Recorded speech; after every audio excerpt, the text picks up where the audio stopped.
Hello everyone, I know you watch this video to accompany you to sleep. So if you like this video, don't forget to like, comment, and subscribe.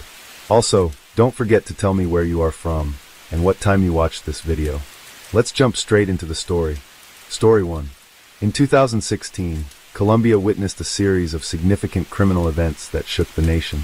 The most prominent cases were tied to the ongoing issues of drug cartels, paramilitary groups, and a peace process that was unfolding with the Revolutionary Armed Forces of Colombia, FARC.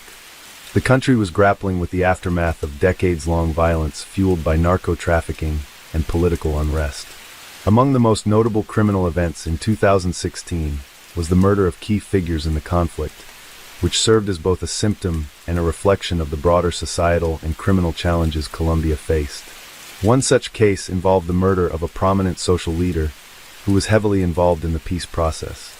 This tragic event occurred in the rural areas of Colombia, where armed groups were still highly active, despite the government's efforts to negotiate peace.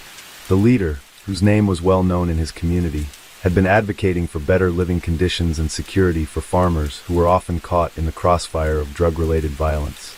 His murder raised alarm about the continued presence and power of paramilitary groups, despite efforts to dismantle them. His assassination was not just a random act of violence, but part of a larger strategy by criminal organizations to send a message to anyone working towards peace and social justice. These groups were not only involved in drug trafficking, but also in extortion, land grabbing, and controlling local populations through fear and violence. The death of the social leader underscored the vulnerability of individuals working to change the system from within. It also highlighted the challenges faced by the Colombian government in maintaining control over regions still deeply influenced by criminal organizations. As news of the murder spread, it became clear that the government's efforts to negotiate peace were not as effective as hoped in some areas. The peace talks, which had been taking place for years, seemed to have little effect on the ground in these rural zones. It also brought to light the deep-rooted corruption that existed not only in criminal organizations, but also within local governments, making it difficult for the people to trust law enforcement or the justice system. The murder served as a painful reminder that despite the peace agreements signed by the FARC, the war on drugs and the power of paramilitary groups were far from over. Additionally, the criminal underworld in Colombia in 2016 was not just limited to these isolated murders, but also extended to large-scale operations that fueled the global drug trade. Colombia remained one of the largest producers of cocaine in the world, and despite efforts to reduce coca cultivation, drug cartels continued to thrive. In 2016, Colombia was also dealing with the resurgence of the notorious drug lord networks, who were often seen as symbols of resistance to the peace process.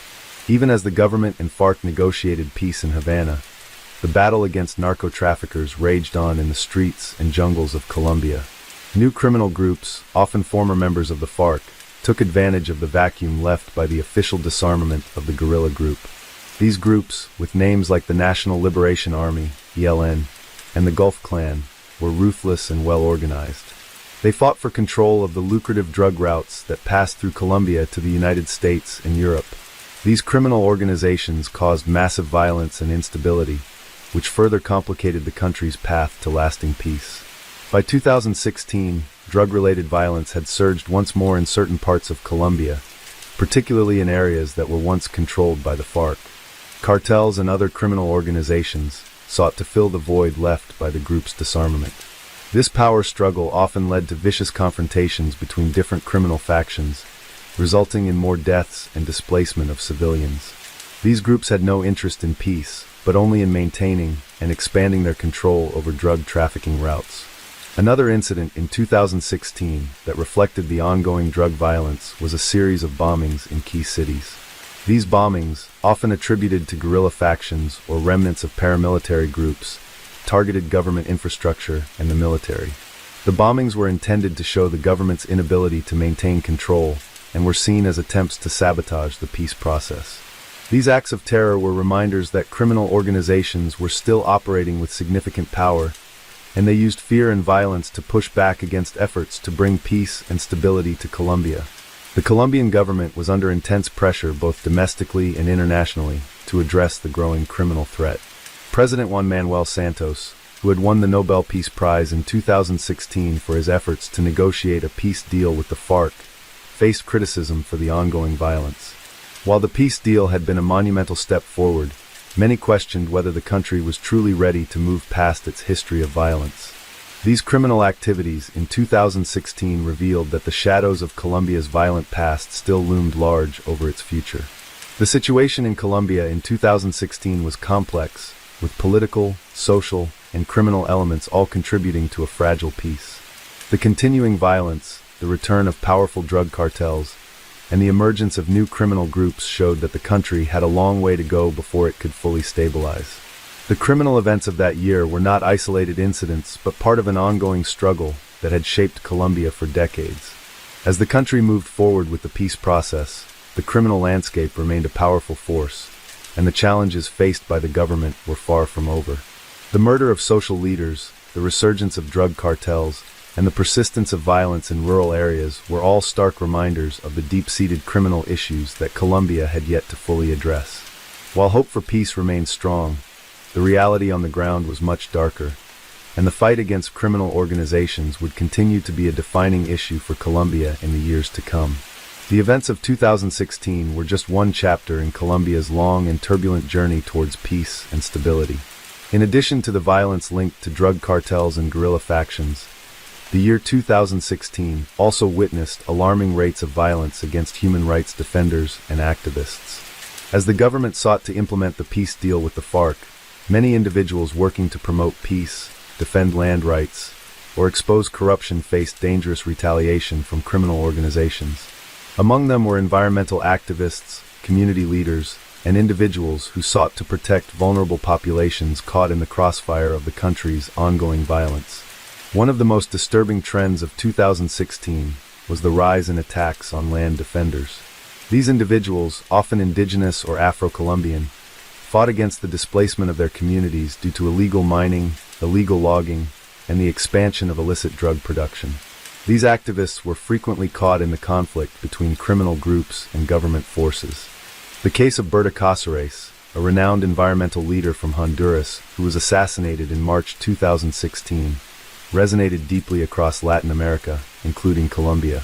While Cáceres was not Colombian, her murder served as a symbol of the growing threat faced by environmental activists in the region, and many in Colombia feared a similar fate. By the end of 2016, several human rights defenders in Colombia had been killed under similarly mysterious circumstances. Many of these killings were attributed to powerful criminal organizations looking to silence opposition or intimidation tactics designed to drive activists out of rural areas. One such tragic case involved the murder of a well-known land rights activist, whose name had become synonymous with the struggle for justice in Colombia's rural areas. The activist had been vocal in denouncing the illegal land grabs and the expansion of coca fields that destroyed local ecosystems. In particular, he had spoken out against multinational companies that were suspected of funding paramilitary forces to ensure that they could exploit land resources without facing legal consequences. The activist was killed in his home after months of threats from anonymous callers and shadowy figures who had been seen lurking in his community. The local authorities, while promising investigations, were slow to respond, leading to fears that they were either unable or unwilling to bring those responsible to justice. The slow response from the government was not unique, but part of a larger pattern of underreporting or neglect when it came to crimes targeting human rights defenders, particularly in rural regions. The international community reacted with shock, but their statements of condemnation seemed to have little effect on the ongoing violence. Throughout 2016, the issue of impunity was a central concern for Colombians trying to navigate their way toward peace. Even when perpetrators of heinous crimes were caught, many were either released, or their cases were mired in a legal system that was bogged down by corruption and inefficiency. This sense of impunity undermined the government's credibility and further fueled distrust among communities living in fear. Another high-profile case in 2016 involved the kidnapping of journalists working in the rural parts of the country. Journalists had been investigating illegal armed groups and their control over coca production areas. These groups viewed the journalists as a threat to their operations and had resorted to using abduction as a means of intimidating the press. The kidnapping was part of a broader campaign against freedom of the press and the right to free speech in Colombia. These abductions were often followed by demands for ransom, and in some cases, the journalists were released unharmed. However, the psychological toll these kidnappings took on the media community was immense. Many journalists were forced to abandon their investigations or move to safer areas, creating a chilling effect on freedom of expression. As violence against the press escalated, so did self-censorship. Media outlets began to shy away from reporting on issues that could provoke criminal groups or government officials who were seen as complicit in the violence. As 2016 progressed, it became increasingly clear that while the FARC's formal participation in the conflict had ended with the peace deal, new criminal organizations were emerging to fill the power vacuum left by the rebel group. One of these groups, the so-called post-FARC factions, was composed of former guerrilla members who had rejected the peace process and continued to engage in illicit activities, including drug trafficking, extortion, and kidnapping. These groups operated in the same areas where FARC once had a presence, especially in the rural regions where the government had limited control. The government had hoped that the FARC's disarmament would bring about a new era of peace, but instead, it quickly became evident that many former rebels, unable to transition into legal livelihoods, turned to crime. Their continued involvement in the drug trade led to an uptick in violence, as they sought to expand their territories and control the highly lucrative coca-growing regions. This situation worsened the already volatile situation in Colombia's rural areas, as rival criminal factions engaged in brutal skirmishes over drug routes, often leaving civilian populations trapped between these groups.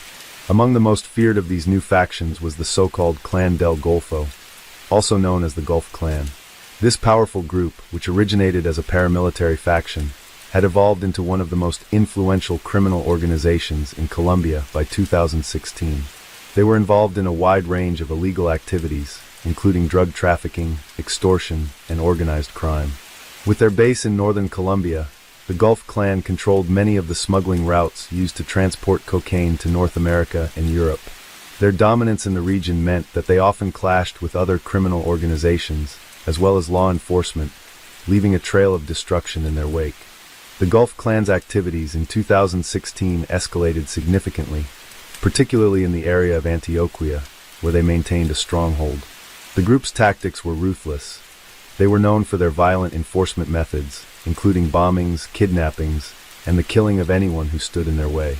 Local law enforcement was often outmatched, and as the Gulf Clan grew more brazen, the Colombian government found it increasingly difficult to control the escalating violence in this region. In 2016, the government attempted to counter the growing power of the Gulf Clan with military operations aimed at dismantling their leadership.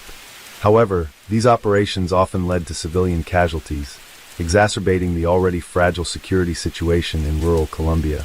It became apparent that while the Colombian government was making efforts to combat organized crime, the country's institutions were still too weak to fully confront the entrenched power of these criminal organizations. The violence associated with the Gulf Clan and other criminal groups in 2016 was a clear reminder that Colombia's war on drugs was far from over. Despite the success of the peace deal with the FARC, the criminal cartels and armed groups continued to fuel the violence, leaving many Colombians uncertain about what the future would hold. While the country had taken important steps toward peace, the criminal events of 2016 made it clear that lasting peace in Colombia would be a long and complicated road. The year highlighted the brutal reality that criminal organizations still held significant power, and the journey to peace would require a multifaceted approach, including stronger rule of law, greater accountability, and the dismantling of criminal networks that thrived in the shadows of Colombia's rural heartlands. The events of 2016 also revealed the significant challenges faced by Colombia's law enforcement and justice system. Despite the government's efforts to maintain control and implement reforms, the ability of law enforcement to combat organized crime and maintain security was hampered by a variety of factors, including corruption, insufficient resources, and a lack of coordination between different sectors of the state. The police forces, in particular, were often ill-equipped to deal with the level of violence that plagued rural areas. Corruption within the police force and military had long been a major issue in Colombia, with many officers turning a blind eye to criminal activities, or even actively colluding with criminal organizations for financial gain. These corrupt practices created an environment where criminal groups could operate with relative impunity, further eroding public trust in law enforcement. The justice system, too, faced substantial challenges in 2016. The Colombian judiciary was overwhelmed by the sheer number of cases that needed to be processed, particularly when it came to crimes committed by criminal organizations. These organizations often operated with sophisticated networks of corruption that extended into local governments, making it difficult for prosecutors to secure convictions or disrupt the flow of illicit activity. Moreover, Colombia's legal system was often seen as slow and inefficient, with many cases taking years to reach trial, if they ever did. The resulting impunity allowed criminal groups to continue their operations with minimal fear of punishment.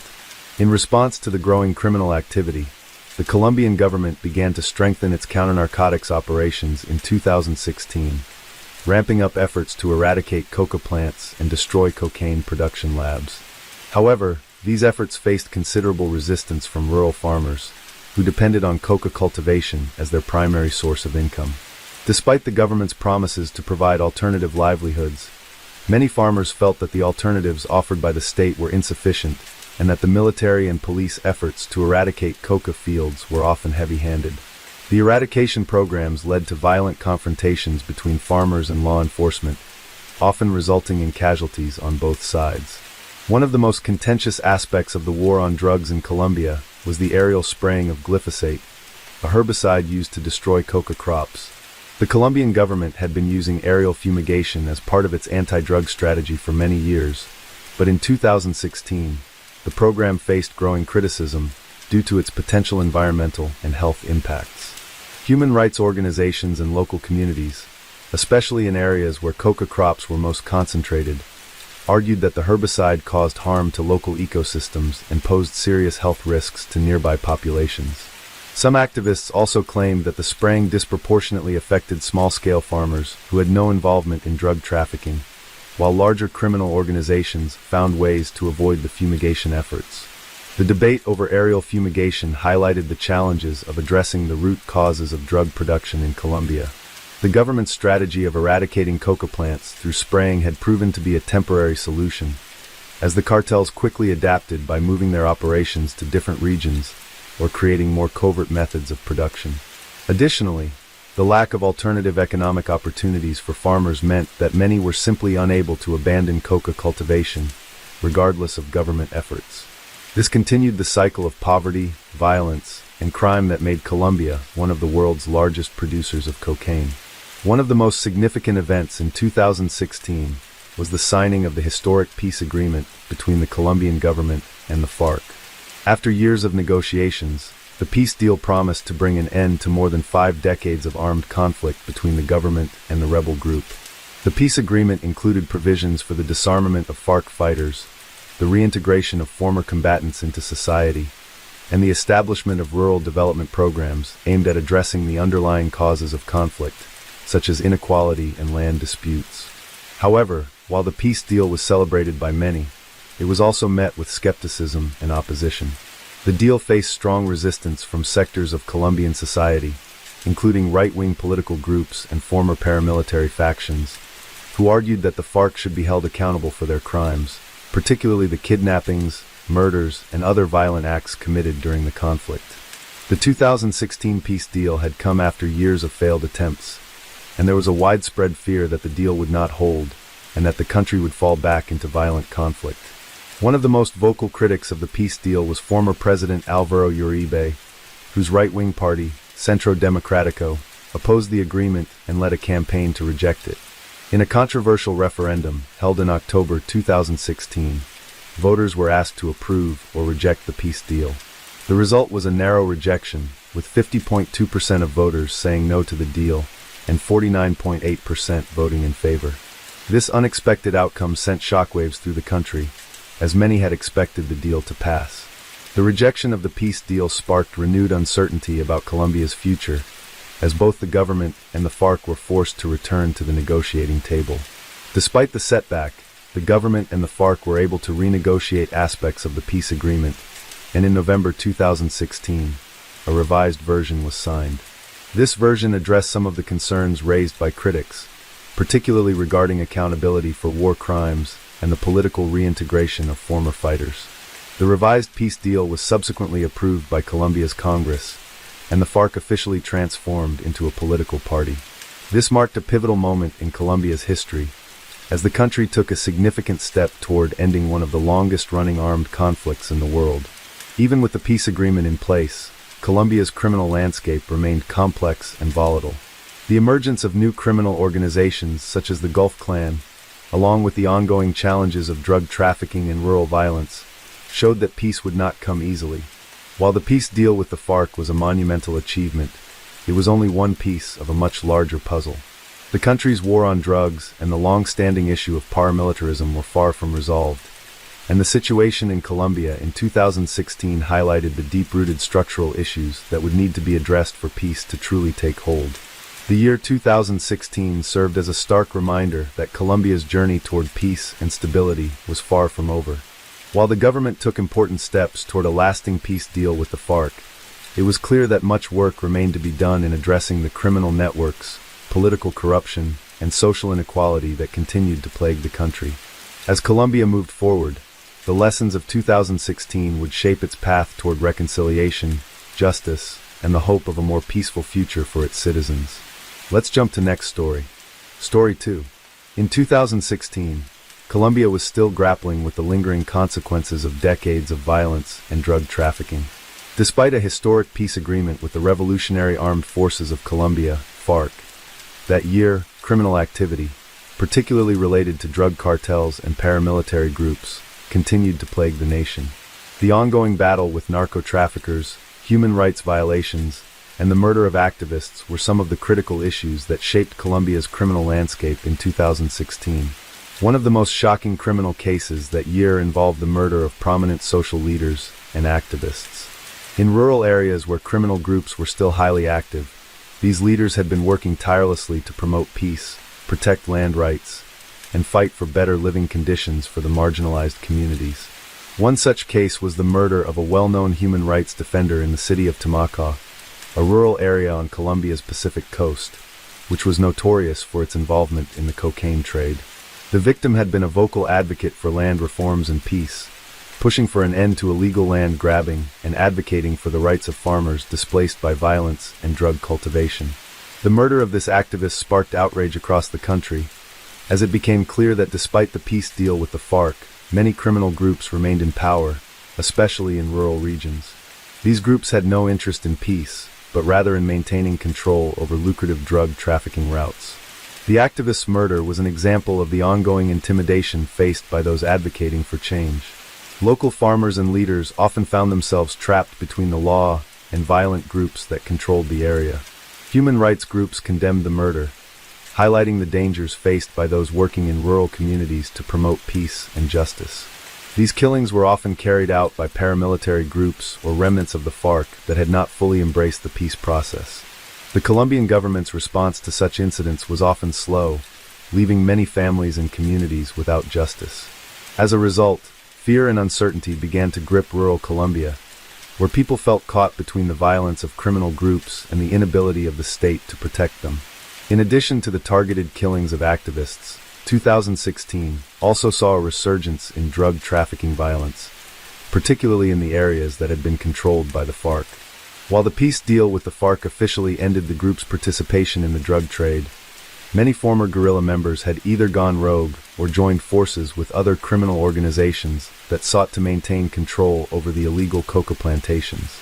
In some cases, these groups were able to consolidate power in regions previously dominated by the FARC, leading to violent confrontations over control of drug production and trafficking routes. One significant event occurred in the region of Chaco, where violence spiked due to a power struggle between armed criminal groups. The area had long been a hotspot for drug production, and many former FARC members continued to work in the illicit drug trade, often in collaboration with other cartels. These groups were heavily involved in both the cultivation of coca plants and the manufacturing of cocaine, which they then transported through the dense forests of Chaco to neighboring countries and beyond. The presence of these groups led to significant violence, including armed clashes and assassinations, as they fought to control the drug routes. One particularly brutal episode in 2016 involved a series of ambushes on military and police units operating in these drug-producing areas. In one case, a police unit was attacked while conducting a raid in a remote village. The ambush resulted in multiple casualties, with several officers killed and others injured. The attack highlighted the growing strength of criminal groups in the region and the dangers law enforcement faced in their efforts to tackle drug trafficking. These violent confrontations were not limited to government forces, but also affected innocent civilians who lived in the area. The violence created an atmosphere of fear, and many residents were forced to flee their homes, seeking refuge in larger cities. The government's attempts to control coca cultivation, primarily through aerial fumigation, faced strong opposition from both local communities and environmental groups. Aerial spraying, which involved using helicopters to spray glyphosate on coca fields, was a central part of the government's strategy to eliminate coca crops. However, many farmers complained that the fumigation programs destroyed not only coca plants but also legitimate crops, such as food and coffee, that were vital to their livelihoods. Environmental organizations also raised concerns about the impact of glyphosate on the ecosystem, arguing that it contaminated water sources and harmed local wildlife. The fumigation campaigns led to violent protests, with farmers clashing with the police and military forces. These tensions only added to the already volatile situation in Colombia's rural areas. As the violence in rural Colombia continued to escalate, the Colombian government faced growing criticism for its handling of the peace process and the criminal groups that remained in power. Despite the significant achievements of the peace agreement with the FARC, the absence of a comprehensive strategy to deal with the many armed groups that still operated in the country made it clear that the road to peace was still long and fraught with challenges. In urban areas, Colombia's criminal landscape was also defined by the continued influence of drug cartels. While the infamous Medellin and Cali cartels had largely been dismantled in the 1990s, the criminal organizations that replaced them in the 2000s were no less dangerous. In 2016, the so-called Bandas criminals had consolidated power, engaging in drug trafficking, kidnapping, extortion, and other criminal activities. These groups were often composed of former paramilitary fighters and former members of guerrilla groups who had found new ways to profit from the drug trade and other illicit activities.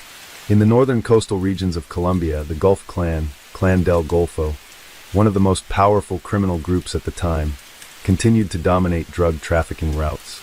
The group, led by Dairo Antonio Ysuga, was responsible for much of the violence in the country's north, particularly in the departments of Antioquia and Córdoba.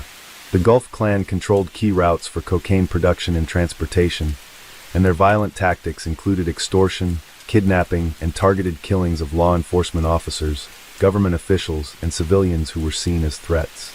In 2016, the Gulf Clan became more aggressive in their efforts to maintain control over their drug routes, and their influence was felt across the country. The Colombian government launched military operations aimed at dismantling the Gulf Clan, but these operations often resulted in civilian casualties and widespread displacement. In many cases, the group's operations were so entrenched that even when the government launched efforts to arrest their leaders, the group would quickly regroup and continue their activities. The Gulf Clan's violence reached its peak in 2016, when they carried out a series of high-profile attacks on police stations and military outposts in their strongholds. These attacks, which included bombings and ambushes, were intended to undermine the government's authority and send a message to those who sought to disrupt their operations. In the Department of Chaco, where the group maintained significant influence, the Gulf Clan's activities escalated, leading to increased military presence in the area. By the end of 2016, it was clear that Colombia's criminal organizations were adapting to the changing political landscape. While the peace agreement with the FARC was a major milestone, it did little to address the power vacuum left by the guerrilla group's exit from the drug trade. Criminal organizations like the Gulf Clan and remnants of other groups continued to fill the void, maintaining control over the coca fields, trafficking routes, and communities that the FARC had once dominated. These organizations were able to thrive because of the ongoing demand for cocaine, the lack of effective state presence in rural areas, and the continued corruption that allowed them to operate with relative impunity. Thus, 2016 was a year of contradictions for Colombia. While the country took significant steps toward peace, the reality on the ground showed that many challenges remained. Criminal activity, particularly related to drug trafficking and armed groups, continued to fuel violence and instability, and Colombia's criminal landscape was as dangerous as ever.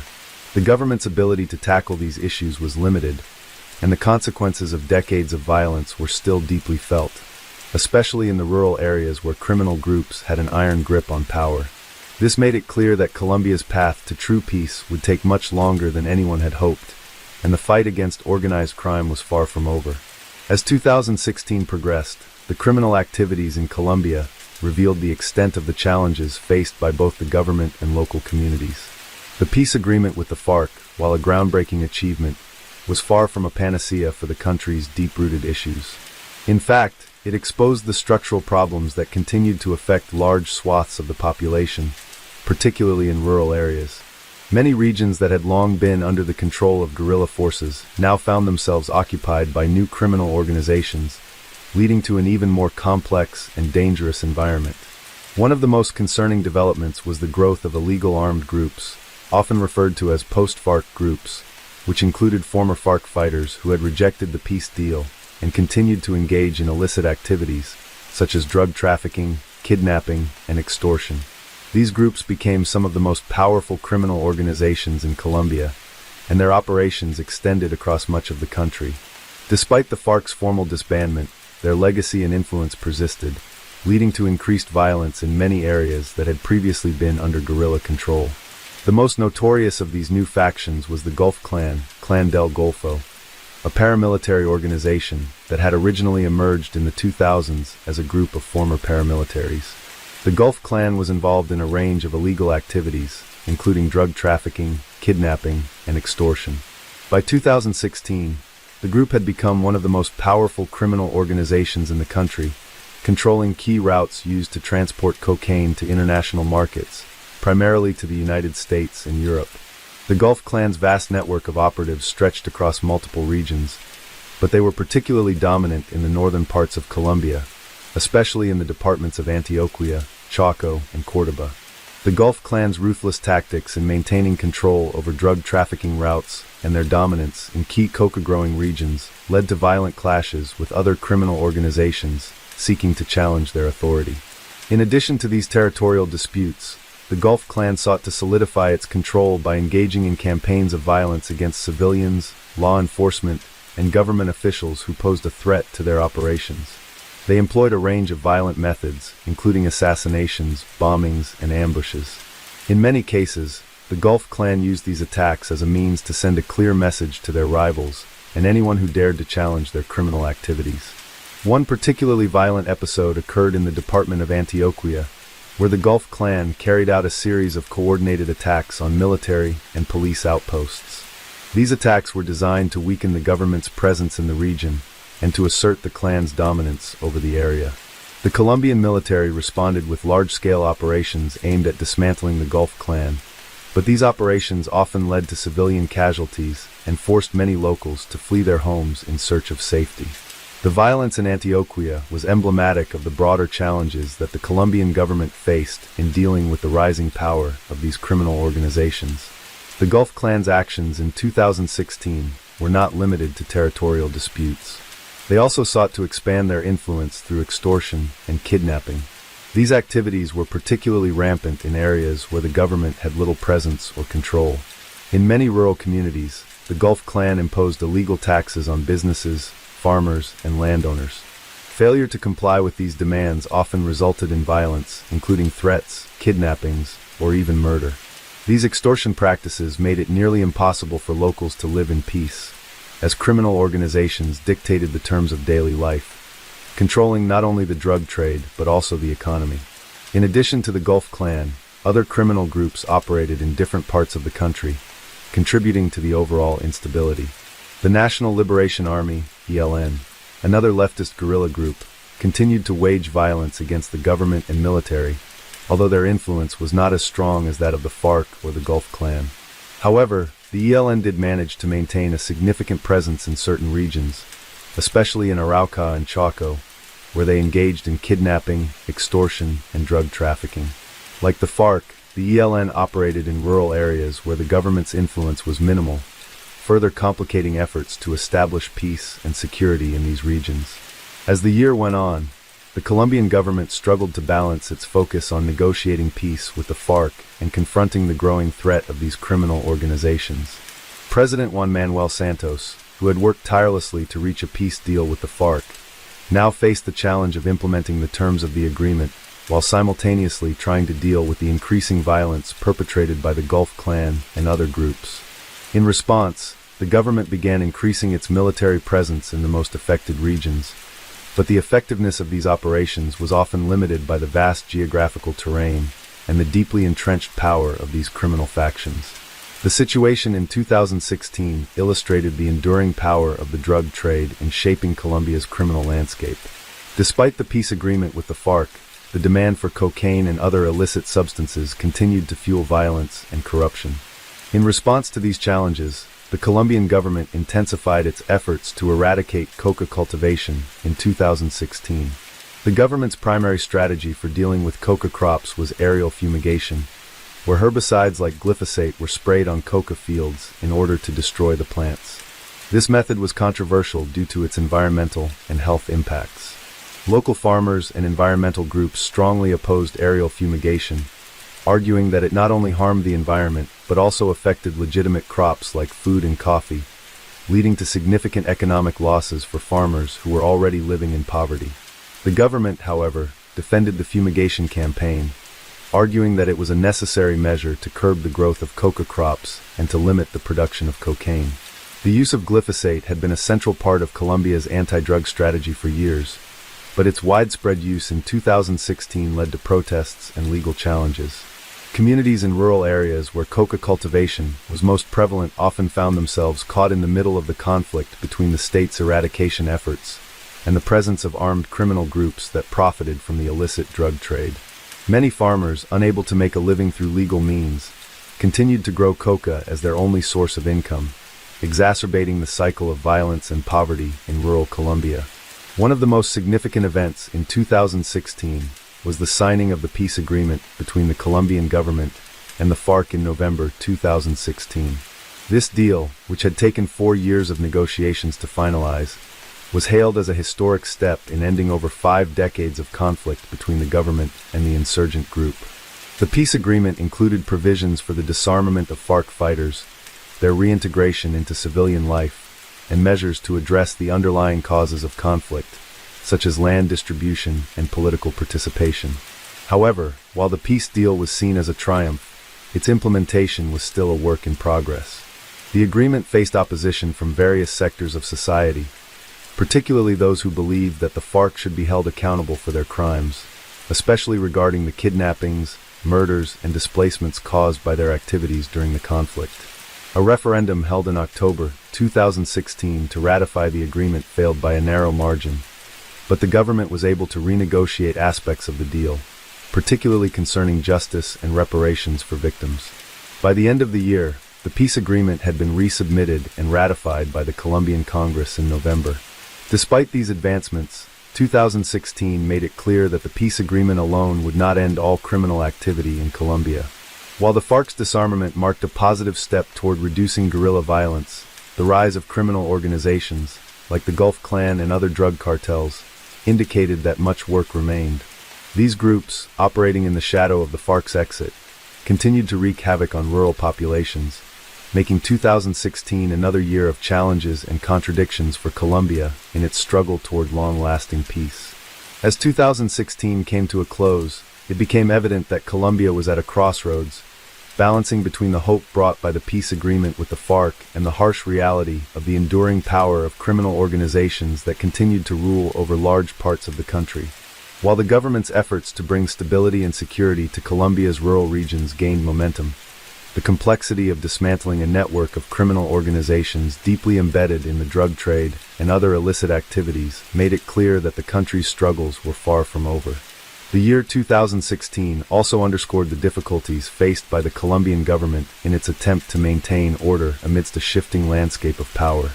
While the FARC's formal end as a guerrilla group was a monumental achievement, their departure did not result in an immediate cessation of violence. The power vacuum left by the disarmament of the FARC was quickly filled by the growing influence of paramilitary groups, cartels, and other insurgent factions. These groups, some of which were made up of former FARC members, saw the opportunity to seize territory, control coca production, and continue operating within the lucrative international drug market. The Gulf Clan, for example, a paramilitary group that had been operating in Colombia for years, took advantage of this power vacuum to assert dominance over key coca-growing regions and drug trafficking routes. While their original formation had been tied to former members of paramilitary organizations, by 2016, the Gulf Clan had evolved into a powerful, highly organized criminal group that controlled a significant portion of Colombia's illegal drug trade. They were responsible for massive shipments of cocaine sent to the United States and Europe, and they maintained control over vast areas of the country, particularly in the northwest. In addition to the Gulf Clan, new criminal factions emerged, each competing for control of the territories once dominated by the FARC.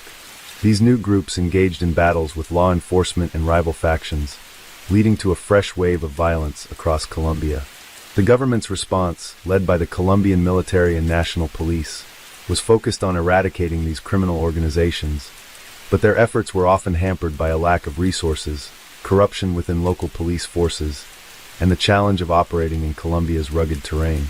As the Gulf Clan and other criminal organizations continued to wage violence in rural Colombia, the military and police forces were increasingly drawn into regions that had long been neglected by the state.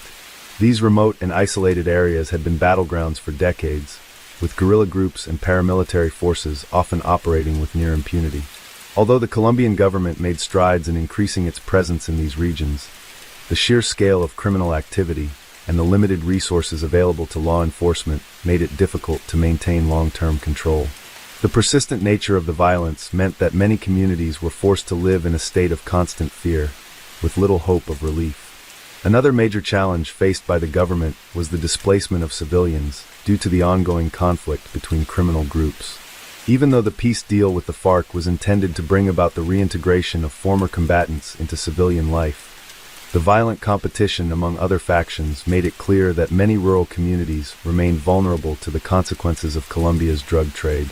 Armed groups often targeted civilians, forcing them to flee their homes to avoid becoming collateral damage in the crossfire between rival criminal organizations.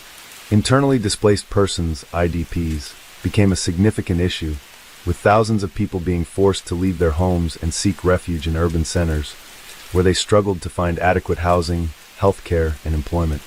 These displaced populations faced significant hardships, as they were often left without access to the basic services and support networks they needed to rebuild their lives. The government's efforts to assist IDPs were hampered by limited funds and the overwhelming demand for resources in a country still coping with the aftermath of decades of conflict. Despite these difficulties, the Colombian government, with the support of international allies and organizations, made efforts to stabilize the country's rural areas. The post-conflict reintegration process, which began after the signing of the peace agreement with the FARC, aimed to support former combatants in transitioning back into civilian life. However, this reintegration process was not without its challenges. Many former FARC members found it difficult to adjust to life as civilians, particularly those who had spent most of their adult lives in the jungle fighting. The government established programs aimed at providing education, job training, and psychological support to help reintegrate these former fighters, but the process was slow and fraught with obstacles. While the peace agreement sought to address the underlying causes of Colombia's conflict, including inequality, land reform, and rural development, the lingering effects of decades of violence and the country's dependence on the illegal drug trade made lasting peace difficult to achieve. The FARC's disarmament may have been a historic moment, but the broader social and economic challenges in Colombia remained. Inequality and poverty, particularly in rural areas, were major drivers of conflict, and many communities continued to be trapped in cycles of violence and economic hardship. Despite these challenges, 2016 was not without signs of hope. The peace agreement, while imperfect and facing resistance from certain sectors of Colombian society, signified a shift toward peace building. The formal disarmament of over 7,000 FARC fighters was a major milestone, as was the creation of political structures to integrate former guerrilla members into the democratic process. In addition, there were ongoing efforts to create opportunities for alternative livelihoods for farmers involved in coca cultivation, providing them with the tools and support needed to shift to legal agricultural practices. However, it was also clear that the peace process would be a long-term commitment. The post-FARC era was not a sudden end to the violence. Instead, it was a delicate transition that required continued vigilance, cooperation, and support at all levels of government and society. The government faced the difficult task of not only dismantling powerful criminal groups, but also addressing the root causes of conflict that had fueled violence for generations. The challenges of 2016 laid bare the enduring complexities of Colombia's journey to peace. Even though the FARC was no longer a military force, the illegal drug trade and powerful criminal groups continued to shape Colombia's criminal landscape. As the government worked to implement the peace agreement and tackle the rise of new violent factions, it became clear that Colombia's future would depend on addressing the deep-seated issues of poverty, inequality, and the continued demand for illegal drugs. The events of 2016 were a reminder that while peace was possible, it would require sustained effort, determination, and a long-term commitment to building a just and peaceful society for all Colombians. In the face of adversity, many Colombians remained hopeful that the peace deal with the FARC could pave the way for a better future. The road to peace was far from easy, but for the first time in decades, there was a sense that a peaceful resolution to the conflict was within reach. However, as the country moved forward, it was clear that the true test of peace would lie not just in the signing of agreements, but in their implementation, and in the ability of the government and society to overcome the deep-rooted criminal networks that continued to destabilize the country. Let's jump to next story. Story 3. In 2016, Colombia found itself in the midst of significant political and social change. The country had just signed a historic peace agreement with the Revolutionary Armed Forces of Colombia, FARC, ending more than 5 decades of brutal conflict. While this peace agreement was hailed as a monumental achievement, the country's struggle with criminal activity, particularly drug trafficking and the violence it spawned, was far from over. Despite the FARC's disbandment, criminal organizations quickly filled the void, and the country remained embroiled in violence. One of the most shocking criminal incidents of 2016 occurred in the region of Tumaco, located on Colombia's Pacific coast. This area, long known for its coca production and its connection to the international drug trade, had been under the control of guerrilla groups like the FARC for many years. Following the peace agreement, the FARC formally disbanded, leaving behind a power vacuum that other criminal organizations rushed to fill. One such organization was the Gulf Clan, Clan del Golfo, one of the largest and most dangerous criminal groups in Colombia at the time. The Gulf Clan had emerged in the early 2000s as a paramilitary group composed largely of former fighters from Colombia's notorious paramilitary death squads. Over time, the group had become deeply involved in drug trafficking, kidnapping, and extortion. By 2016, they had solidified control over significant drug trafficking routes, particularly in the northern part of the country. As the FARC retreated from these areas following the peace deal, the Gulf Clan moved in, attempting to take control of the illegal coca crops and the cocaine trade that fueled much of the region's economy. In Tumaco, the situation grew dire. Local farmers, many of whom had turned to coca cultivation due to the lack of viable alternatives, found themselves caught between the law and the criminals. On one side, the Colombian government was determined to eradicate coca cultivation, launching military operations to destroy coca fields through aerial spraying of herbicides. On the other, criminal organizations like the Gulf Clan and remnants of the FARC were keen on maintaining control of the drug trade. These groups relied on violent tactics to intimidate local farmers and residents, forcing them to cooperate with illegal activities under the threat of death. One of the most infamous events of 2016 in Tumaco occurred in October, when dozens of civilians were killed during clashes between the Colombian military and criminal organizations. The violence was sparked by a protest organized by local farmers, who opposed the government's aerial spraying campaign. These farmers, already struggling with poverty and a lack of support, were desperate for alternative livelihoods and saw the government's fumigation efforts as an attack on their only source of income. In the midst of the protest, clashes broke out, leading to the deaths of several protesters. The violence not only drew national attention, but also highlighted the dangers faced by ordinary civilians living in drug-producing regions of Colombia. The Tumaco massacre, as it came to be known, was a direct result of the ongoing conflict between the government and the criminal groups that filled the void left by the FARC. In the aftermath, there were widespread calls for justice and a re-evaluation of Colombia's anti-drug policies. Human rights organizations condemned the government's response to the protests, pointing out that it often resulted in the deaths of innocent civilians, including farmers and local leaders who were simply seeking a better future for themselves and their communities. The violence in Tumaco was a stark reminder of the complexities Colombia faced in 2016. Despite the peace agreement with the FARC, the country was far from being at peace. The power vacuum created by the FARC's disbandment gave rise to new armed groups and an increase in violence in areas that had previously been under guerrilla control.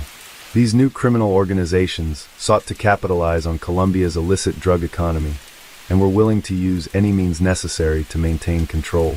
In addition to the Gulf Clan, another group that took advantage of the chaos was the National Liberation Army, ELN, another guerrilla group that had been active in Colombia for decades. Although not as powerful as the FARC, the ELN had maintained a presence in several rural regions, particularly in the Chocó and Arauca departments. The ELN, like the Gulf Clan, was involved in drug trafficking and kidnapping, and they also carried out bombings and attacks on the Colombian military and police. In 2016, the ELN's activities intensified, particularly in areas near the Venezuelan border, where they clashed with both government forces and rival criminal groups. Despite the increasing violence, the Colombian government made several efforts to stabilize the situation. In addition to military operations aimed at eliminating drug trafficking routes, the government attempted to improve its relationships with local communities by implementing development programs designed to encourage the transition from illicit coca cultivation to legal farming. However, these programs often faced resistance from local farmers who felt that the government's efforts were inadequate and that they were being abandoned by the state. The lack of alternatives to coca cultivation was a significant issue in 2016. While the government promised to support farmers in their transition to legal crops, the reality was that the support was often slow and insufficient. Farmers who had relied on coca for years were often unwilling to switch to other crops without proper guidance and financial support. Many feared that their land would be seized by criminal organizations if they abandoned coca cultivation, and the violence that accompanied these threats made it even harder to implement meaningful change. In rural Colombia, where many of the country's criminal activities took place, the FARC's departure did not result in peace. Instead, the violence that had been perpetrated by the guerrilla group was simply replaced by new groups that sought to control the country's lucrative drug trade. These criminal organizations, many of which were former FARC members or paramilitary groups, continued to operate with relative impunity, using terror tactics to control local populations and maintain their grip on illegal economies. While Colombia's urban centers like Bogotá, Medellín, and Cali saw reduced levels of violence due to the peace agreement, rural areas continued to face the brunt of Colombia's criminal problems. These areas were not only plagued by drug trafficking, but also by the presence of illegal mining, kidnapping, and human trafficking. Many regions were controlled by paramilitary groups and drug cartels, making it difficult for the government to maintain a stable presence. For civilians living in these areas, life was a daily struggle for survival as they faced constant threats from armed groups. The government's inability to fully address the situation in these rural areas led to continued cycles of violence, displacement, and poverty. It was clear that Colombia's path to peace was much more complicated than simply signing a peace agreement with the FARC. The country was confronted with the difficult task of disbanding a network of powerful criminal organizations, many of which had already established themselves deeply within Colombia's drug trade. The violence in Tumaco during 2016 was not an isolated incident, but rather part of a broader, more complex pattern of criminal activities that continued to plague Colombia even after the peace agreement with the FARC. As the year progressed, the challenges of managing the transition from war to peace became increasingly apparent.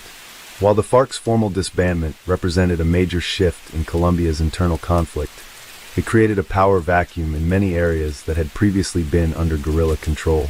This vacuum was quickly filled by a range of criminal groups, some of which were composed of former FARC fighters, while others were entirely new organizations. Their rise to power caused a resurgence in violence, kidnapping, drug trafficking, and extortion, which destabilized many rural regions of Colombia. One of the most alarming developments in 2016 was the significant increase in activity by the Gulf Clan, Clan del Golfo, a paramilitary group that had been operating in Colombia for years, but became notably more powerful and influential after the FARC's disbandment. This group, originally formed by former members of paramilitary death squads, expanded its reach in 2016, further consolidating control over critical areas of the Colombian drug trade. The Gulf Clan, which had been involved in drug trafficking since the early 2000s, controlled much of the trade routes for cocaine destined for international markets, particularly the United States and Europe. The Gulf Clan's activities were particularly concentrated in the northern regions of Colombia, including Antioquia, Chaco, and Córdoba. In these areas, the Gulf Clan not only maintained control over illegal coca fields, but also engaged in a variety of violent activities to assert their dominance. They conducted violent raids on rival drug trafficking groups and engaged in kidnapping and extortion of local business owners and farmers.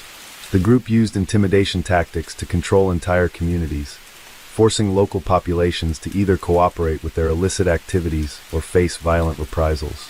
In rural regions like Chaco, where the state's presence was limited, the Gulf Clan's influence was especially strong. The group exploited the vulnerability of these communities, which often lacked government resources and were economically dependent on the illegal drug trade. Farmers growing coca were forced to either sell their crops to the Gulf Clan or risk having their land taken by force. The group often employed extreme methods to enforce its control, including violent threats, torture, and public executions of those who refused to comply. The Gulf Clan's ability to control vast stretches of land, combined with their network of operatives, made it difficult for the Colombian military and police to dismantle their operations. However, the Gulf Clan's rise was not without significant challenges. The Colombian government, under the leadership of President Juan Manuel Santos, responded with a series of military operations aimed at weakening the organization. These operations, which were often carried out by specialized military brigades and the national police, sought to destroy drug trafficking routes, seize illegal drug shipments, and arrest key leaders within the Gulf Clan. In some cases, these operations led to the capture of high-ranking members of the organization, including its leader Damaso Rodriguez, who was arrested in early 2017. Despite these victories, the Gulf Clan remained a formidable force in Colombia's criminal landscape, largely because of its deep connections to the international drug trade and its ability to adapt to military tactics. At the same time, the National Liberation Army, ELN, another guerrilla group, continued to pose a significant threat to the country's stability in 2016. While the ELN was not as large or influential as the FARC, its ability to carry out bombings, kidnappings, and attacks on infrastructure made it a persistent challenge for the Colombian government. The ELN operated primarily in the northern and eastern parts of the country, including Arauca, Chaco, and Norte de Santander.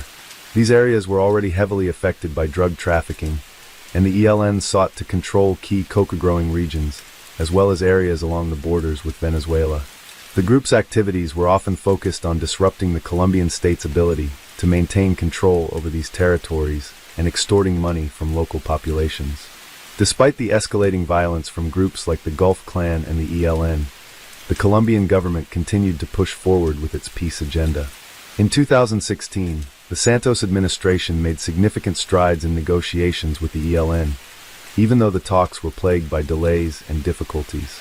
President Santos publicly called for an end to the violence perpetrated by the ELN and urged the group to take part in peace negotiations similar to those that had taken place with the FARC. However, the ELN proved reluctant to fully engage, and while a ceasefire was eventually negotiated in the latter part of the year, it was fragile and often violated by the group's fighters. One of the primary challenges the government faced in dealing with these criminal groups was the issue of land reform and the need for alternative livelihoods for communities that had long been dependent on illegal activities like coca cultivation. Many farmers who had been growing coca for generations had few options for alternative income, particularly in remote rural areas where access to markets and infrastructure was limited. The Colombian government's efforts to encourage farmers to switch to legal crops, such as coffee or cacao, were often slow to yield results. The lack of a comprehensive development plan for these regions meant that many farmers saw little incentive to abandon coca cultivation, especially when they were under pressure from criminal organizations to continue producing the drug. Moreover, even as the government sought to promote alternative development programs, criminal groups like the Gulf Clan and ELN actively sabotaged these efforts. They targeted individuals involved in government programs, such as agricultural workers and community leaders, with violence and threats. The presence of such groups made it difficult for the state to establish the rule of law and provide basic services to the most vulnerable populations. The security situation in many rural areas remained precarious, and even if farmers were willing to transition to legal crops, they often found themselves at the mercy of armed groups that threatened their lives and livelihoods. The military and police operations aimed at curbing the influence of criminal groups were met with mixed success in 2016. While the government made some progress in dismantling the operations of organizations like the Gulf Clan and ELN, the sheer scale of criminal activity across the country meant that the authorities could not maintain control over all areas. Military forces were spread thin, and in many regions, the government's presence was limited to occasional raids and security operations, which were insufficient to address the underlying issues that fueled Colombia's criminal economy. The year 2016 ended with a mixed outlook for Colombia. On one hand, the peace deal with the FARC was a historic achievement that set the stage for the potential reintegration of former combatants into society. However, as the Gulf Clan and other criminal organizations grew in power, it was clear that the country's journey to peace was far from over. The violent battles over control of coca fields and trafficking routes, combined with the lack of economic opportunities for rural communities, presented formidable challenges for the Colombian government as it attempted to build a more peaceful and stable society. The increasing violence from criminal organizations, the difficulties in implementing alternative development programs, and the continued threat posed by groups like the ELN highlighted the need for comprehensive reforms. Colombia's fight against drug trafficking and organized crime was far from finished, and it was clear that the government's ability to bring long-term peace to the country would depend not just on negotiating with armed groups, but on addressing the underlying socio-economic factors that had fueled the conflict for decades. Despite these challenges, Colombia remained committed to its goal of peace, working tirelessly to negotiate with groups like the ELN and improve conditions for those most affected by the violence. The year 2016 served as a reminder that, while the country had made significant progress in reducing violence through the FARC peace deal, the fight for lasting peace was far from over. As 2017 approached, Colombia was at a critical juncture in its battle to establish lasting peace after decades of conflict. The year 2016 had been marked by both significant achievements and troubling setbacks, and the road to true stability remained riddled with obstacles. While the peace deal with the FARC represented a monumental achievement, the country's ongoing struggles with drug trafficking, paramilitary groups, and criminal organizations highlighted just how difficult it would be to transition from war to peace. Colombia's history of violence was far from over, and many of the challenges the country faced in 2016 would continue to shape its future. The FARC's disbandment did not lead to an immediate cessation of violence in Colombia. Instead, the absence of the guerrilla group left a power vacuum that was quickly filled by other violent actors. The Gulf Clan, also known as the Clan del Golfo, became one of the dominant criminal organizations in the post-FARC landscape. Formed in the 2000s by former paramilitaries, the Gulf Clan controlled vast portions of Colombia's drug trade, particularly cocaine, which was trafficked internationally, especially to North America and Europe. In addition to controlling drug production and distribution networks, the Gulf Clan engaged in extortion, kidnapping, and illegal mining, making them one of the most formidable forces in the country. One of the Gulf Clan's strongholds in 2016 was the northern coast of Colombia, specifically in regions like Córdoba and Antioquia, where they controlled key routes for trafficking cocaine. These regions were part of the Colombian government's ongoing efforts to combat drug cartels, yet they remained hotbeds of criminal activity. The Gulf Clan used violence and intimidation to maintain their grip on power. Farmers who cultivated coca, the raw material for cocaine, were often forced to either sell their product to the Gulf Clan or face deadly consequences. Those who resisted or tried to cooperate with the government's anti-drug efforts were often killed or severely threatened. The clan's ruthless tactics ensured their dominance in these areas, making it increasingly difficult for law enforcement to establish control. In Tumacaw, located on the Pacific coast, The 2016 massacre became one of the most high-profile events of the year. This event was symbolic of the violence and the continuing battle over coca cultivation. Tumaco had long been a region of high coca production, and following the FARC's withdrawal from the area, other armed groups quickly moved in to take control. The Colombian government had begun aerial fumigation of coca crops in Tumaco, part of their strategy to reduce drug production. However, this campaign faced significant resistance from local farmers, many of whom saw coca as their only means of survival. The government's approach to spraying herbicides, intended to destroy the coca plants, was viewed by the farmers as a direct attack on their livelihoods. The farmers, desperate for alternatives, staged protests against the government's spraying policy. In October 2016, these protests turned violent. The Colombian military, deployed to manage the situation, clashed with protesters in what became known as the Tumaco massacre. The incident led to the deaths of at least 6 civilians, and dozens more were injured. The violence shocked the nation, drawing attention to the deeper issues of inequality and lack of alternative development for rural communities. Human rights organizations condemned the Colombian government for its heavy-handed approach, while others pointed to the Gulf Clan and similar groups that had already exploited the situation to their benefit. The massacre highlighted the fragility of the peace process and the enormous challenges that the government faced in trying to secure peace in areas long dominated by criminal groups. The post-FARC Colombia saw not only violence related to the drug trade, but also an increase in human rights violations committed by criminal organizations. In many regions, these groups filled the void left by the FARC, engaging in armed conflict with each other and with the state. Local populations continued to suffer from extortion, forced recruitment, and violence. The Gulf Clan and other organizations, including remnants of the ELN, National Liberation Army, began to fight for control over territories previously under the FARC's control. The ability of these groups to destabilize the regions they inhabited was a reminder that while Colombia had achieved peace with the FARC, many other elements of the conflict remained unresolved. While military and police forces conducted operations to combat the Gulf Clan and other criminal groups, their success was often limited. The sheer scale of criminal activity, combined with the difficult geography of the areas under dispute, made it challenging for the Colombian government to maintain a consistent presence in these regions. Areas where coca was grown were often deep in the jungle or isolated mountainous regions, making it difficult for security forces to reach them and maintain control. Furthermore, the presence of organized criminal groups that had developed extensive networks of informants and resources made it harder for the government to infiltrate and dismantle their operations. On the other hand, the government's efforts to promote alternative development to coca farming also struggled to gain traction. While substitute crops, such as coffee and cacao, were promoted to farmers, they did not offer the immediate financial returns that coca did. Moreover, many farmers were hesitant to abandon coca cultivation, as the profits from the illegal trade far outweighed the potential earnings from legal crops.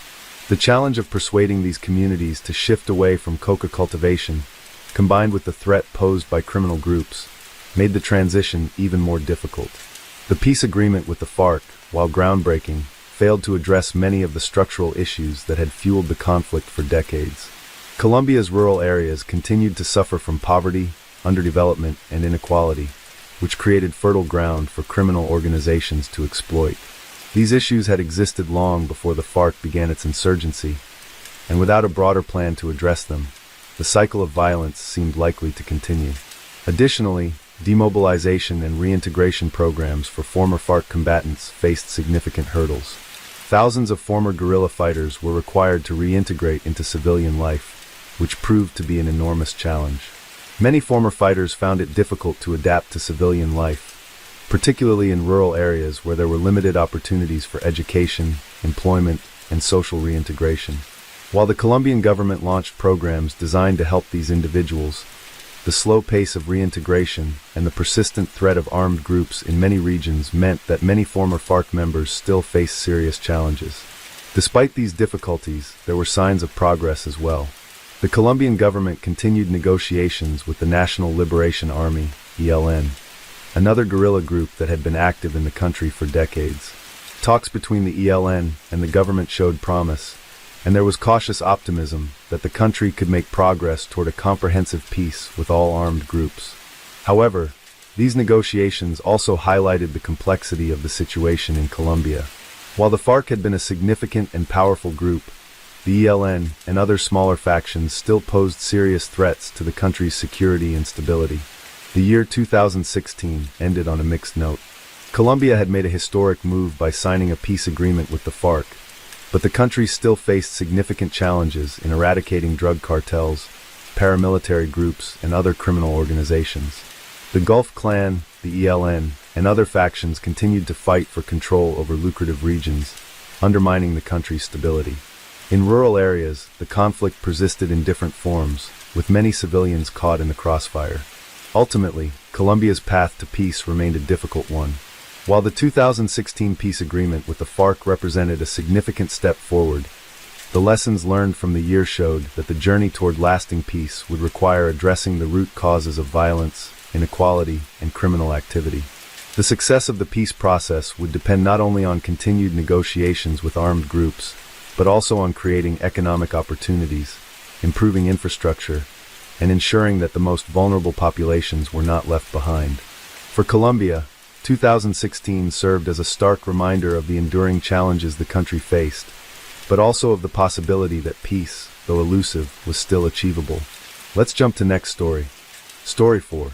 In 2017, Colombia was still grappling with the aftermath of decades of conflict, despite the historic peace agreement signed the previous year between the government and the Revolutionary Armed Forces of Colombia, FARC. While the country had made significant strides in its journey toward peace, it was far from free of violence. Criminal organizations, including remnants of the FARC, other guerrilla groups, and powerful drug cartels, continued to wage war in rural regions. One of the most shocking and significant criminal cases that occurred in 2017 was the assassination of social leaders across the country, particularly in rural areas that had been affected by decades of guerrilla warfare and drug trafficking. These murders were a grim reminder that Colombia's path to peace was fraught with peril, and that the government still had a long way to go in establishing control over areas that had long been lawless. The issue of social leader killings was not new, but it became more pronounced after the peace deal with the FARC. Many of the social leaders who were targeted were human rights activists, community organizers, and leaders of rural communities who had been working to promote peace and development in areas where state presence had been minimal. These leaders, who often advocated for the rights of displaced communities and for the cessation of illegal activities such as coca cultivation, were seen as threats by both criminal organizations and former FARC dissidents who still held control over certain regions. The violence that erupted against these leaders in 2017 was particularly troubling because it revealed the power vacuum that remained in many rural areas.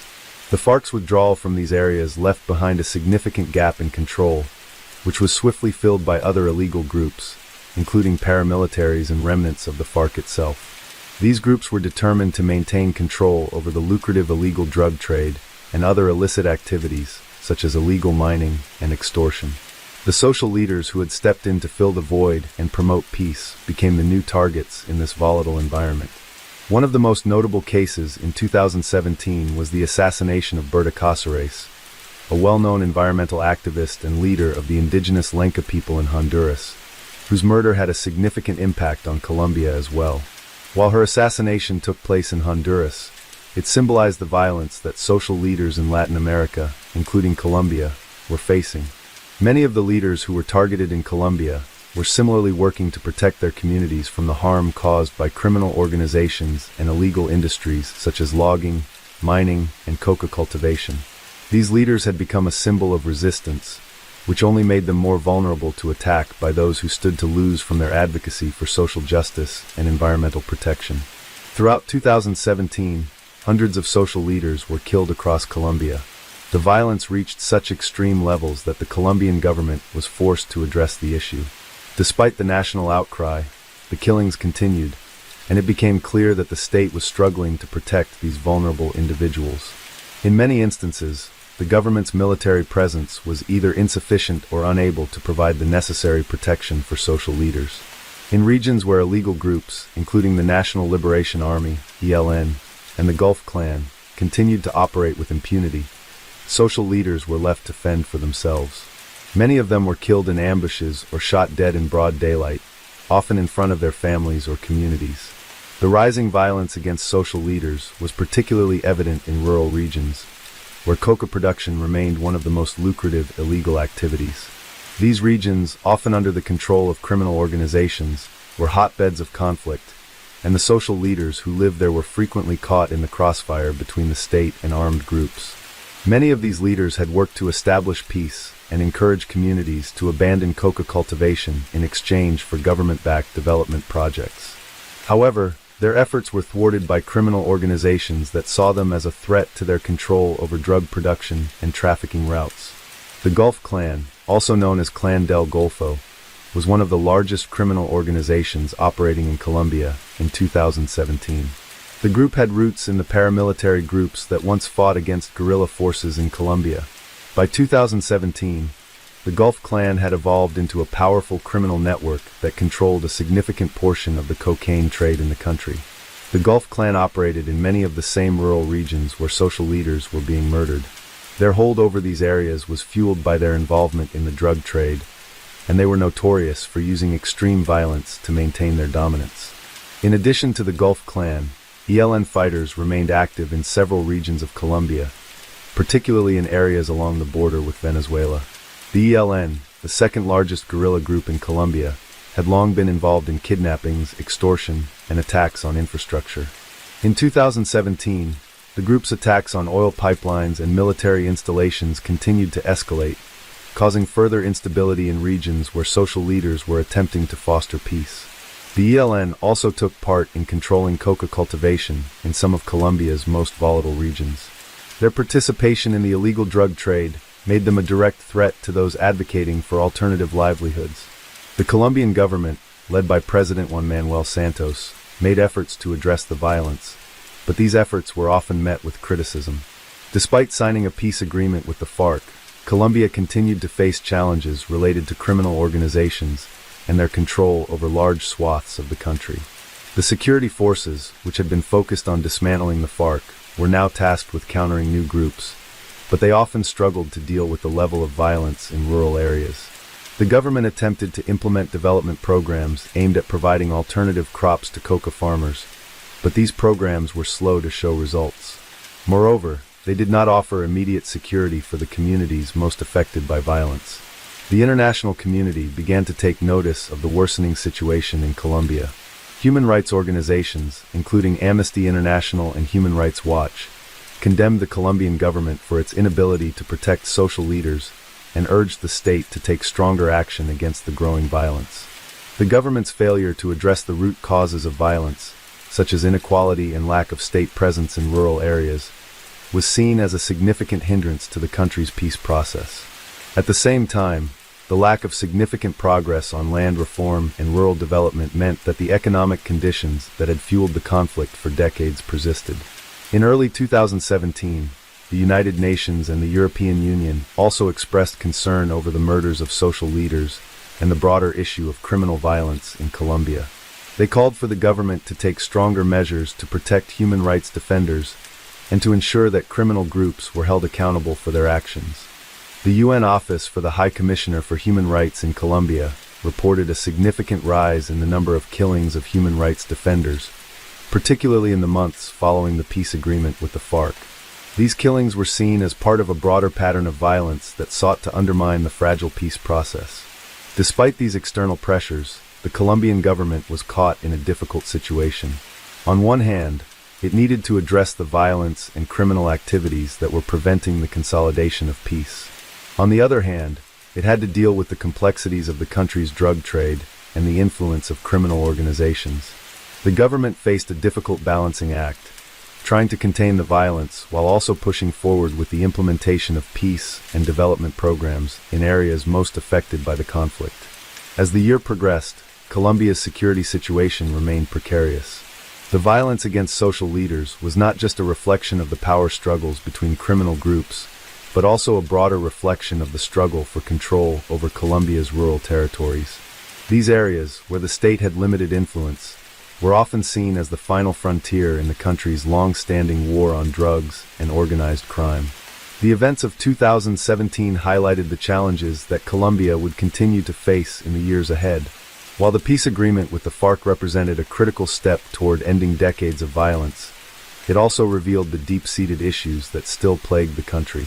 The fight against criminal organizations, the protection of human rights defenders, and the push for rural development would remain key issues for Colombia's government as it worked to build a more peaceful and prosperous future. In the months following the peace agreement with the FARC, the landscape of violence in Colombia became more complex as new actors rose to prominence.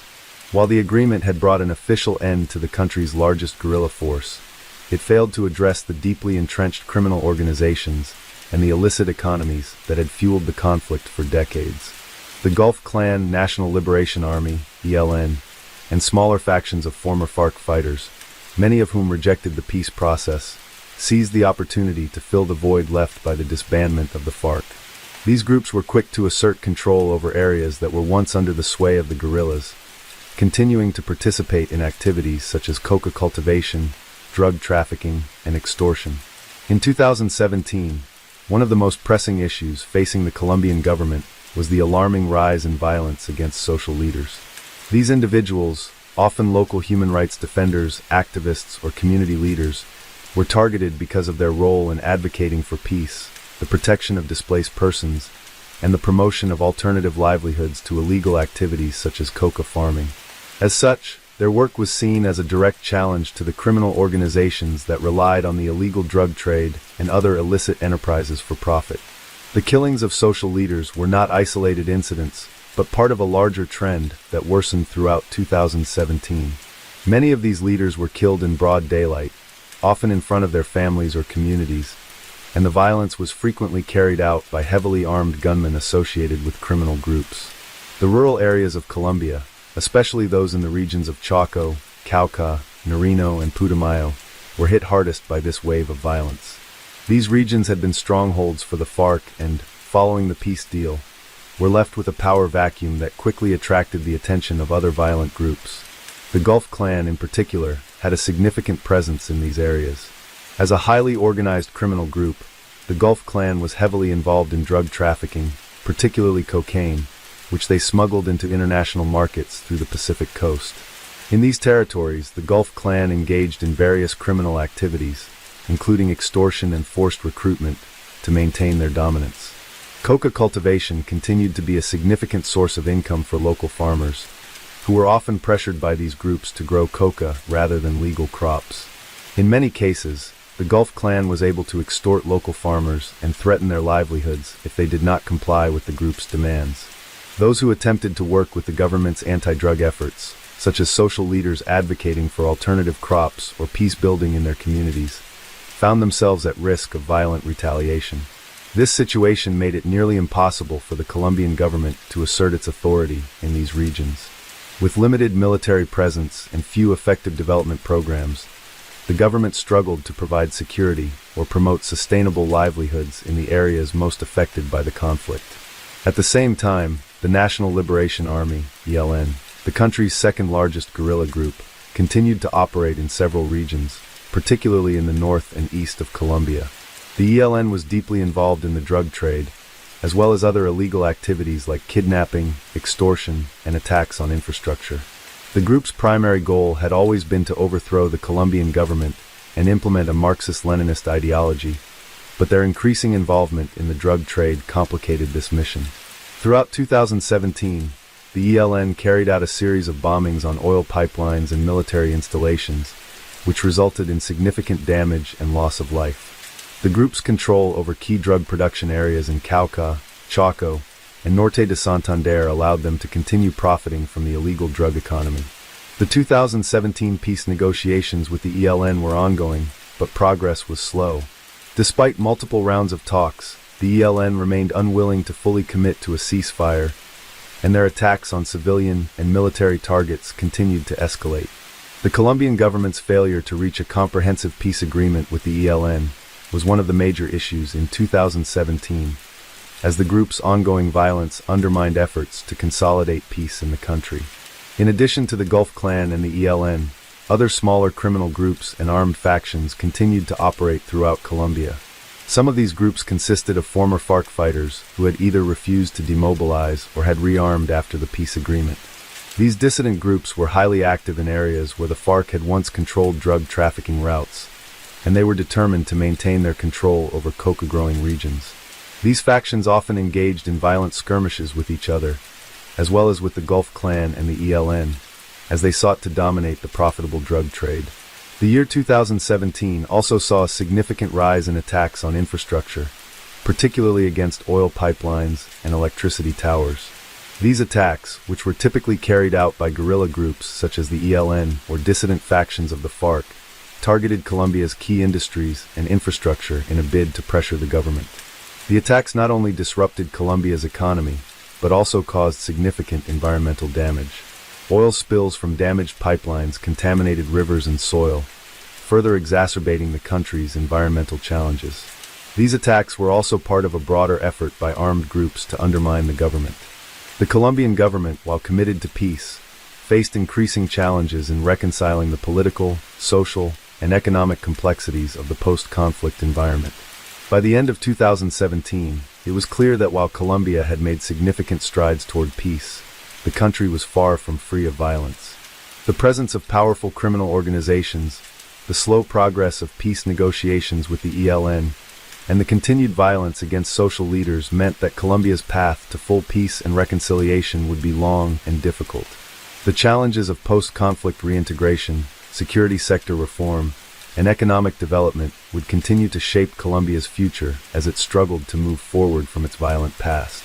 Despite these challenges, however, the Colombian people remained committed to building a peaceful, democratic society, and many hoped that the coming years would bring greater stability and justice to their country.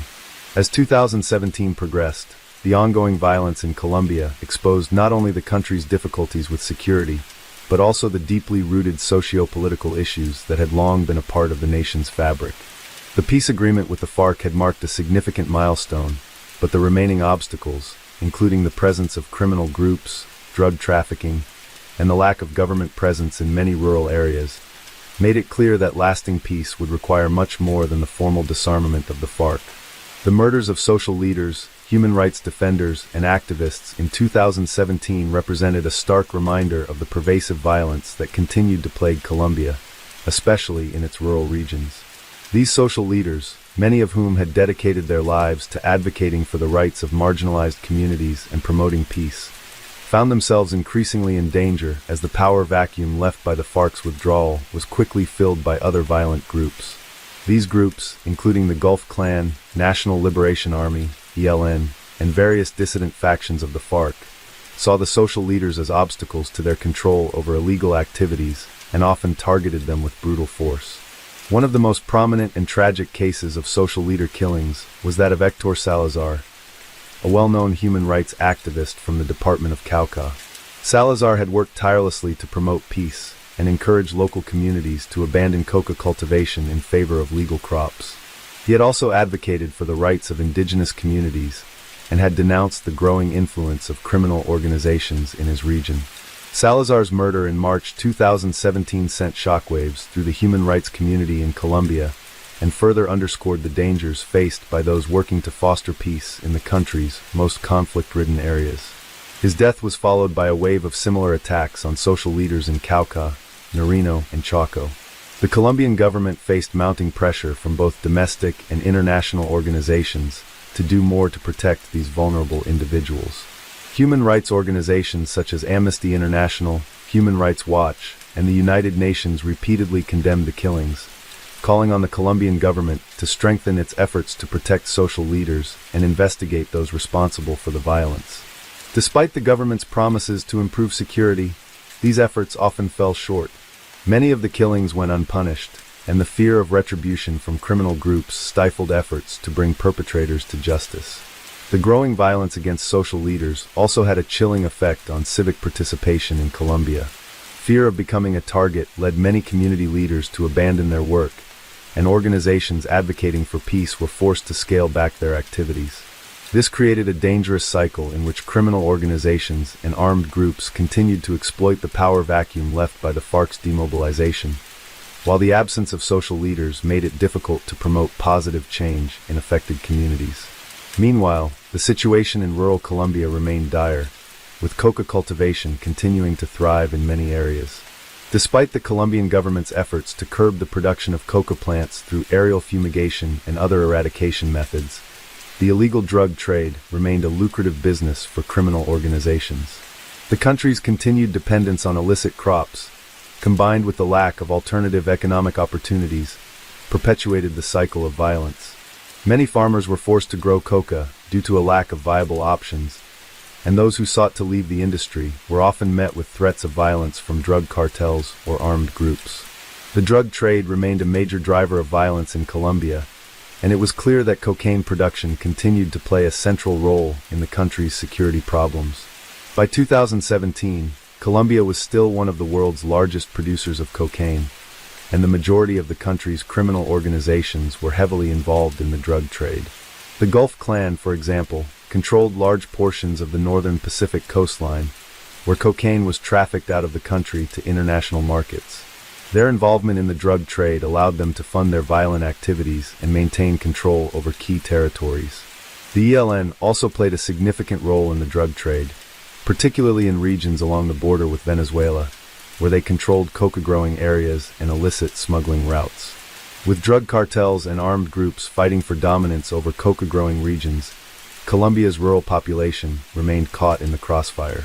Many communities that had been displaced by the armed conflict found themselves vulnerable to new forms of violence, as criminal organizations fought to maintain control over key areas.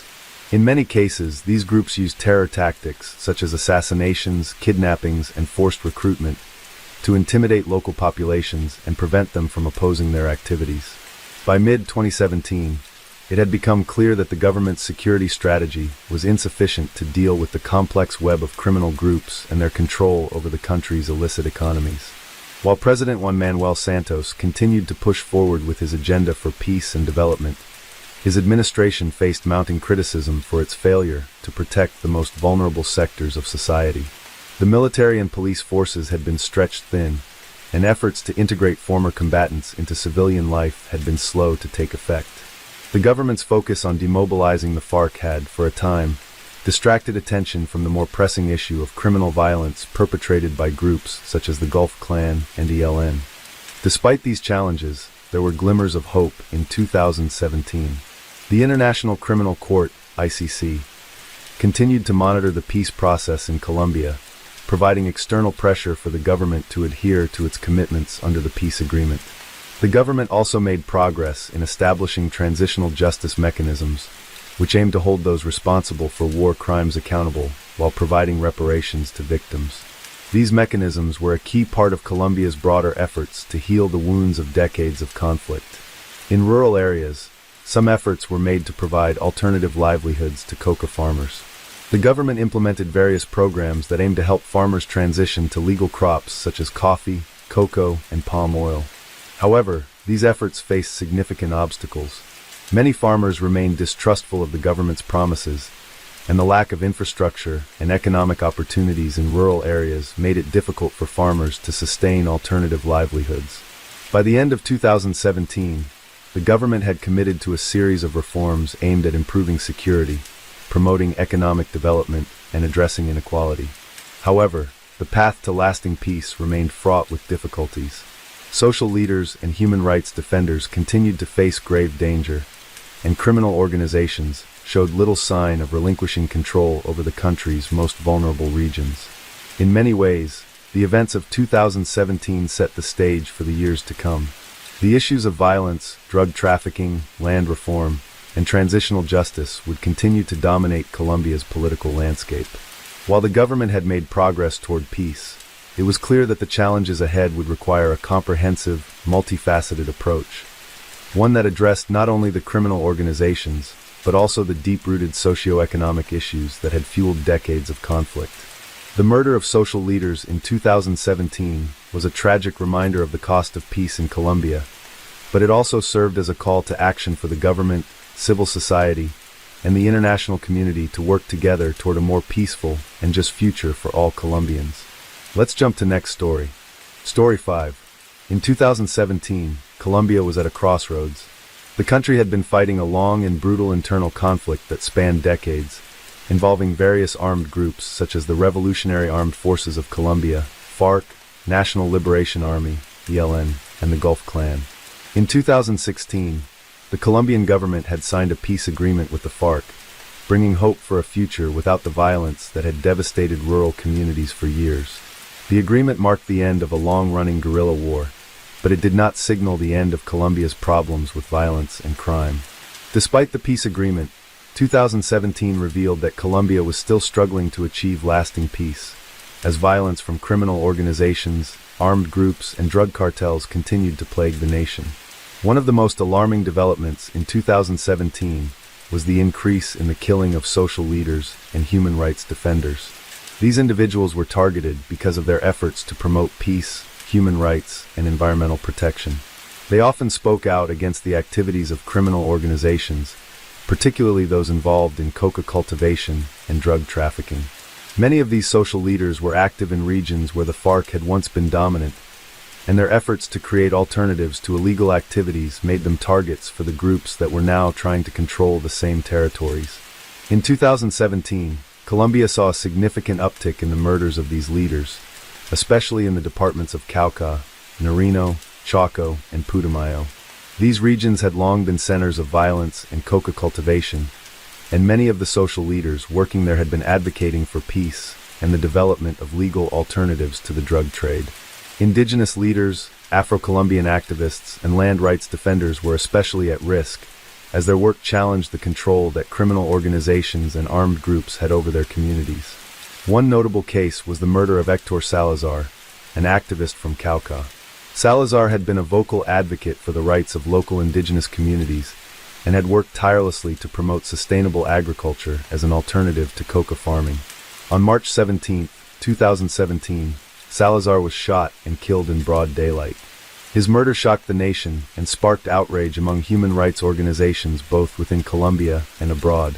The killing was widely seen as an attempt to silence those who were trying to bring change to some of Colombia's most conflict-ridden areas. Salazar's death was part of a larger pattern of violence that had begun to escalate after the FARC's disarmament. While the peace agreement had successfully removed one of the country's largest armed groups from the conflict, it did not address the numerous criminal organizations that had grown powerful during the decades of war. These groups, such as the Gulf Clan, the ELN, and various dissident factions of the FARC, continued to fight for control over territories that were vital for their operations, particularly the regions where coca was grown. The Gulf Clan, one of the most powerful criminal groups in Colombia, played a key role in perpetuating violence during this period. The Gulf Clan was involved in drug trafficking, extortion, kidnapping, and illegal mining, and it controlled significant portions of the country's drug trade. Their control over coca-growing areas allowed them to profit from the production of cocaine, which was one of the most profitable illegal enterprises in the world. The group's presence in rural areas meant that those who attempted to oppose their activities, such as social leaders, were often threatened with violence or murder. The National Liberation Army, ELN, Colombia's second-largest guerrilla group, also contributed to the violence. While the government had been engaged in peace talks with the ELN in 2017, the group continued to carry out attacks against both civilian and military targets. The ELN had a significant presence in the northeastern and western regions of Colombia, where it controlled coca fields and smuggling routes. Their involvement in the drug trade allowed them to finance their operations and maintain their resistance against the Colombian government. Despite being in negotiations for peace, the ELN carried out numerous bombings, kidnappings, and attacks on infrastructure throughout 2017.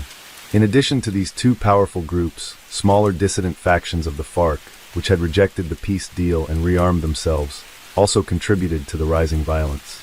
These factions, though not as large or organized as the FARC had once been, had the advantage of local knowledge and established networks in areas that were crucial for the drug trade. As a result, these groups engaged in armed conflict with each other, as well as with the government and other criminal organizations, further destabilizing areas that had once been under FARC control. The criminal organizations and armed groups were not the only ones contributing to the violence in Colombia. Corruption, weak institutions, and the inefficiency of the justice system made it difficult for the government to address the underlying causes of the violence. In many parts of Colombia, law enforcement was either absent or ineffective, allowing criminal groups to operate with near impunity. Moreover, the government's peace-building efforts were hampered by the limited capacity to provide security and economic development in the areas most affected by violence. While transitional justice mechanisms had been established as part of the peace agreement with the FARC, these efforts were slow to take effect, and many communities did not trust the government's ability to follow through on its promises. The continued violence against social leaders in 2017 served as a grim reminder that peace-building in Colombia would require more than just the disarmament of armed groups. It required a sustained effort to address the root causes of the conflict, such as poverty, inequality, and the lack of state presence in rural areas. It also demanded a commitment to human rights and the protection of those who worked to defend them. Throughout 2017, the Colombian government faced significant challenges in maintaining security and building trust with the population. While President Juan Manuel Santos continued to advocate for peace and pushed for reforms, many Colombians felt that the government's efforts were insufficient. Social leaders, who had once hoped that the peace agreement would lead to lasting change, found themselves increasingly vulnerable to attacks by criminal organizations. Their efforts to promote land rights, environmental protection, and alternative livelihoods were viewed as threats by those who profited from illegal activities. As the year went on, human rights organizations continued to call for action. Amnesty International, Human Rights Watch, and the United Nations all condemned the rising violence against social leaders and urged the Colombian government to take stronger steps to protect them. Despite these calls for action, the government's ability to respond to the crisis remained limited. Law enforcement agencies were stretched thin, and the absence of state institutions in many rural areas made it difficult for the government to assert control over territories that were dominated by criminal groups. The situation in 2017 was not all bleak, however. The Colombian government continued to pursue peace talks with the ELN in an attempt to bring an end to their insurgency. The peace talks were slow and contentious, but they represented a glimmer of hope that Colombia could move closer to achieving peace with the country's remaining guerrilla groups. However, as the events of 2017 demonstrated, achieving lasting peace would require more than just formal agreements. It would take a concerted effort to address the challenges posed by criminal organizations, provide security in rural areas, and support the work of social leaders who were committed to building a more just and peaceful Colombia. In the wake of the peace agreement with the FARC, 2017 presented an increasingly complex landscape for Colombia, where violence was no longer just a battle between guerrilla groups and the state, but also between new and entrenched criminal organizations vying for control over the country's lucrative illicit economies. The peace process, while a monumental achievement, had left many gaps that were quickly exploited by these groups. Post-FARC Colombia became a battleground for drug cartels, paramilitary factions, and dissident guerrillas, all fighting for control over the rich coca-growing regions and smuggling routes that had once been managed by the FARC. Among the most dominant and influential of these criminal groups was the Gulf Clan. The Gulf Clan, also known as the Clan del Golfo or Los Urabinos, was one of the most powerful drug cartels operating in Colombia in 2017. Originating in the Urabá region of Antioquia, the group had grown from a paramilitary organization into a full-fledged criminal syndicate. The Gulf Clan was deeply entrenched in drug trafficking, money laundering, illegal mining, and extortion. They maintained tight control over key coca-producing regions in the north of Colombia, including areas in Chaco and Córdoba, where they profited from the cultivation and processing of cocaine. Their involvement in the drug trade made them a formidable player in Colombia's security landscape. The Gulf Clan controlled a significant portion of the cocaine trade, which brought them immense wealth. Their operations extended to the Caribbean coast, where they used speedboats, submarines, and even semi-submersibles to transport cocaine to international markets. Their dominance in the drug trade gave them the resources to exert influence over local populations and even pressure government forces to stay out of their territories. Social leaders and community organizers, especially those advocating for the substitution of coca crops with legal alternatives, often found themselves on the receiving end of the Gulf Clan's violent retribution. In 2017, the Gulf Clan's influence and ruthlessness were evident in the growing number of attacks against community leaders in their areas of control. Cauca, Nariño, and Chaco were particularly affected by the Gulf Clan's violence, with several leaders being murdered after speaking out against the group's operations, or trying to promote peace initiatives in the communities. The killings of social leaders were often quick and brutal, executed with military-style precision by armed gunmen who had close ties to the Gulf Clan. The Gulf Clan's violence was part of a broader trend in Colombia, where armed groups were increasingly targeting human rights defenders, activists, and journalists for speaking out against the abuses committed by criminal organizations. These groups saw social leaders as a significant threat to their operations, as these leaders advocated for peace, environmental protection, and the rights of displaced individuals and farmers. In many cases, these leaders had been vocal about land restitution and efforts to protect the environment from illegal mining and deforestation, which put them in direct conflict with the criminal organizations that sought to profit from these activities. While the Gulf Clan had its own interests in the region, it wasn't the only group involved in perpetuating violence in Colombia. The National Liberation Army, ELN, the country's second-largest guerrilla group, was also active throughout 2017. The ELN had engaged in peace talks with the government, but despite these negotiations, their violent activities continued unabated. The ELN was especially active in the Chaco region, where they had control over key drug trafficking routes and coca-growing areas. In addition to their involvement in the drug trade, the ELN carried out violent attacks on infrastructure, including oil pipelines, and engaged in kidnapping and extortion to fund their operations. One of the main sources of tension between the ELN and the Colombian government during 2017 was the group's unwillingness to stop their violent activities during peace negotiations. While some ELN factions agreed to ceasefire conditions, others continued to attack civilian and military targets. The bombing of oil pipelines was a common tactic used by the ELN to disrupt the Colombian economy and create instability. The group also continued its kidnapping campaign, targeting businesspeople and politicians for ransom, as well as engaging in armed confrontations with government forces. The ongoing violence from both the Gulf Clan and the ELN highlighted a significant problem for the Colombian government. While the peace agreement with the FARC had led to a reduction in large-scale guerrilla warfare, the proliferation of smaller and more fragmented armed groups created new challenges for law enforcement and military forces. The government's security strategy had been focused on combating the FARC, and this shift towards dealing with criminal cartels and insurgent groups created a resource gap that made it harder for the authorities to maintain control over all parts of the country.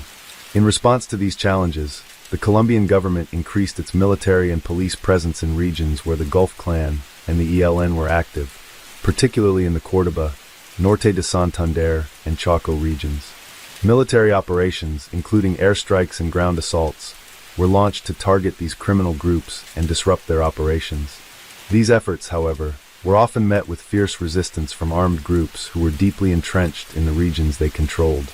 The increased military presence did little to stop the violence, and in some cases, it only intensified the conflict, as armed groups engaged in guerrilla warfare tactics against security forces.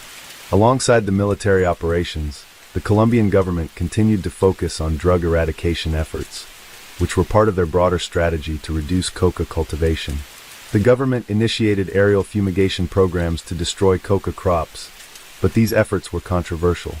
Many local communities, particularly those in rural areas, opposed the aerial spraying, arguing that it harmed legitimate crops and the environment. Despite this, the government continued its efforts to combat the illicit drug trade with mixed results. The year 2017 also saw a significant number of displaced individuals due to violence. Thousands of people, especially from rural areas, were forced to leave their homes and seek refuge in cities or other parts of the country. These individuals were often caught between the violent factions that fought for control over the land and the government's efforts to combat criminal organizations. The displacement crisis exacerbated Colombia's ongoing challenges with providing aid security. In addition to the violence that dominated the rural regions, urban centers such as Bogotá and Medellín also witnessed an increase in criminal activity. Urban violence, driven by street gangs and organized criminal groups, escalated as these factions sought to capitalize on the urban drug trade and extortion schemes. These gangs often clashed with law enforcement and other criminal organizations, further complicating efforts to reduce violence and instability across the country. Despite the persistent challenges, there were small but important signs of progress in 2017. The transitional justice system, designed to address the crimes committed during the conflict, began to make strides in investigating human rights abuses and holding perpetrators accountable. The Truth Commission, established to uncover the truth behind the country's decades-long conflict, made efforts to document the experiences of victims and provide a platform for victims to share their stories. While these efforts were still in their early stages, they represented a significant step forward in Colombia's long-term goal of achieving justice and reconciliation. However, the growing violence from groups such as the Gulf Clan and ELN proved that the road to peace in Colombia remained fragile. The year 2017 highlighted the fact that the peace process was not a simple solution, but rather part of a larger, ongoing effort to address the complex political, social, and economic issues that had fueled conflict in Colombia for decades. Social leaders, human rights defenders, and communities continued to suffer the consequences of these ongoing power struggles between criminal organizations, making it clear that Colombia's journey toward lasting peace was far from over. By the end of 2017, Colombia was left grappling with a stark reality. The peace agreement with the FARC, while historic, did not signal the end of violence in the country. As long as powerful criminal organizations and armed groups continued to fight for control over Colombia's territories and illicit economies, achieving peace and stability would remain an elusive goal. For the Colombian people, the challenges of 2017 were a reminder that peace was not just the absence of war, but a complex and multifaceted process that required continued effort, sacrifice, and a commitment to justice. By 2017, it had become increasingly clear that Colombia's road to peace would not be easy, nor would it be linear. The violence that had persisted for decades during the country's internal conflict had not vanished with the signing of the peace agreement with the FARC. Although the peace agreement had disbanded one of the largest guerrilla groups in the country, new challenges emerged as a result of the power vacuum left behind in certain territories. The FARC's former strongholds, now abandoned, were quickly seized by dissident factions, paramilitary groups, and criminal organizations such as the Gulf Clan and the ELN, all of whom sought to control the illicit economies that the FARC had once monopolized. The continued dominance of illegal armed groups in these regions meant that even in areas where the Colombian government attempted to provide security and implement development programs, the influence of criminal cartels undermined these efforts. The Gulf Clan was not only fighting for control over drug trafficking routes, but was also heavily involved in illegal mining, human trafficking, and extortion. Their stranglehold over the territories, combined with their network of armed enforcers, meant that anyone who threatened their operations, whether they were local farmers, activists, or members of local communities, was at risk of becoming a target. This situation was particularly dire in areas where coca cultivation was widespread.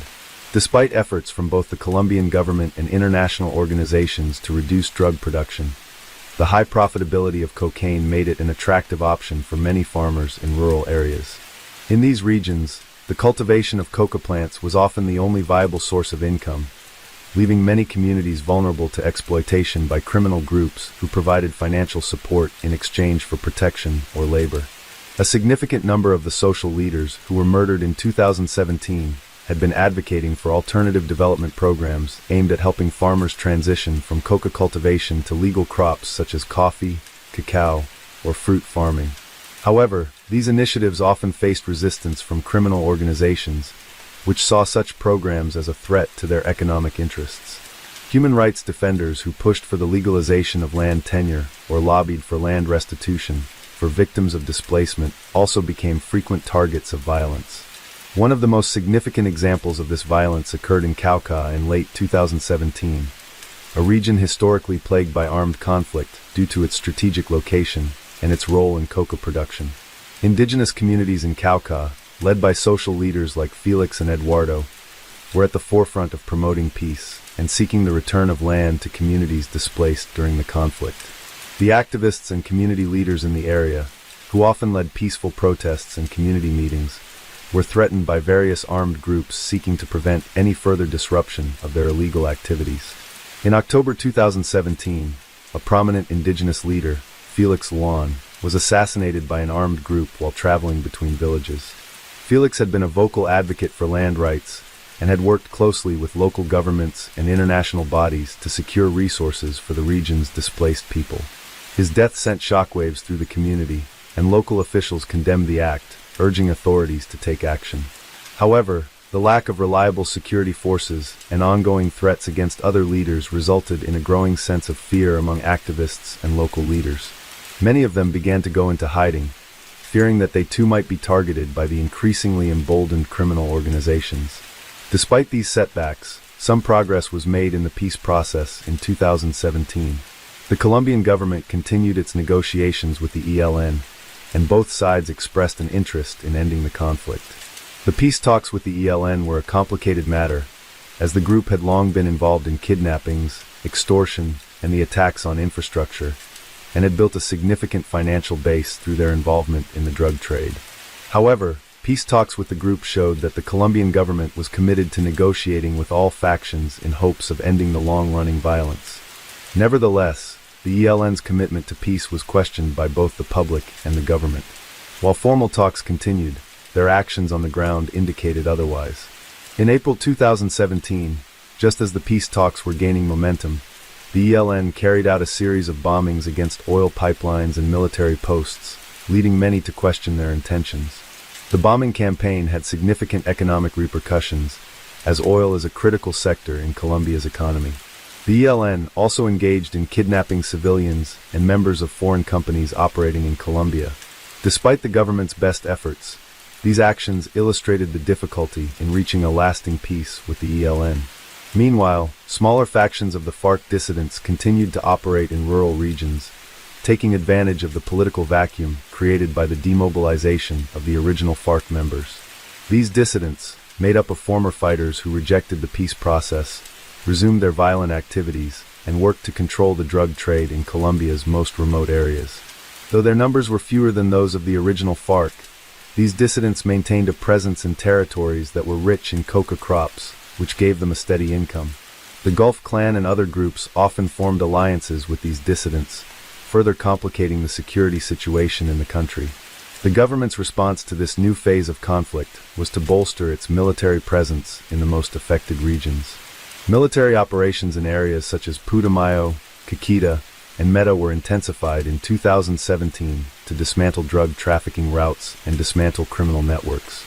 However, the scale of the challenge was immense, and the government struggled to regain control over the rural areas that had been neglected for so long. Additionally, the weak state presence in many of these areas made it nearly impossible for the government to provide essential services to the population, including health care, education, and infrastructure. International support played a role in the efforts to reduce violence in 2017. The United Nations and organizations like Human Rights Watch and Amnesty International continued to monitor and report on human rights violations, including the rising number of killings of social leaders and human rights defenders. These organizations called on the Colombian government to provide stronger protections for those working on the front lines of peace building and human rights. Their efforts helped bring international attention to the country's ongoing struggles, though the lack of effective protection mechanisms left many vulnerable to attack. One of the more positive developments in 2017 was the progress made in land restitution cases.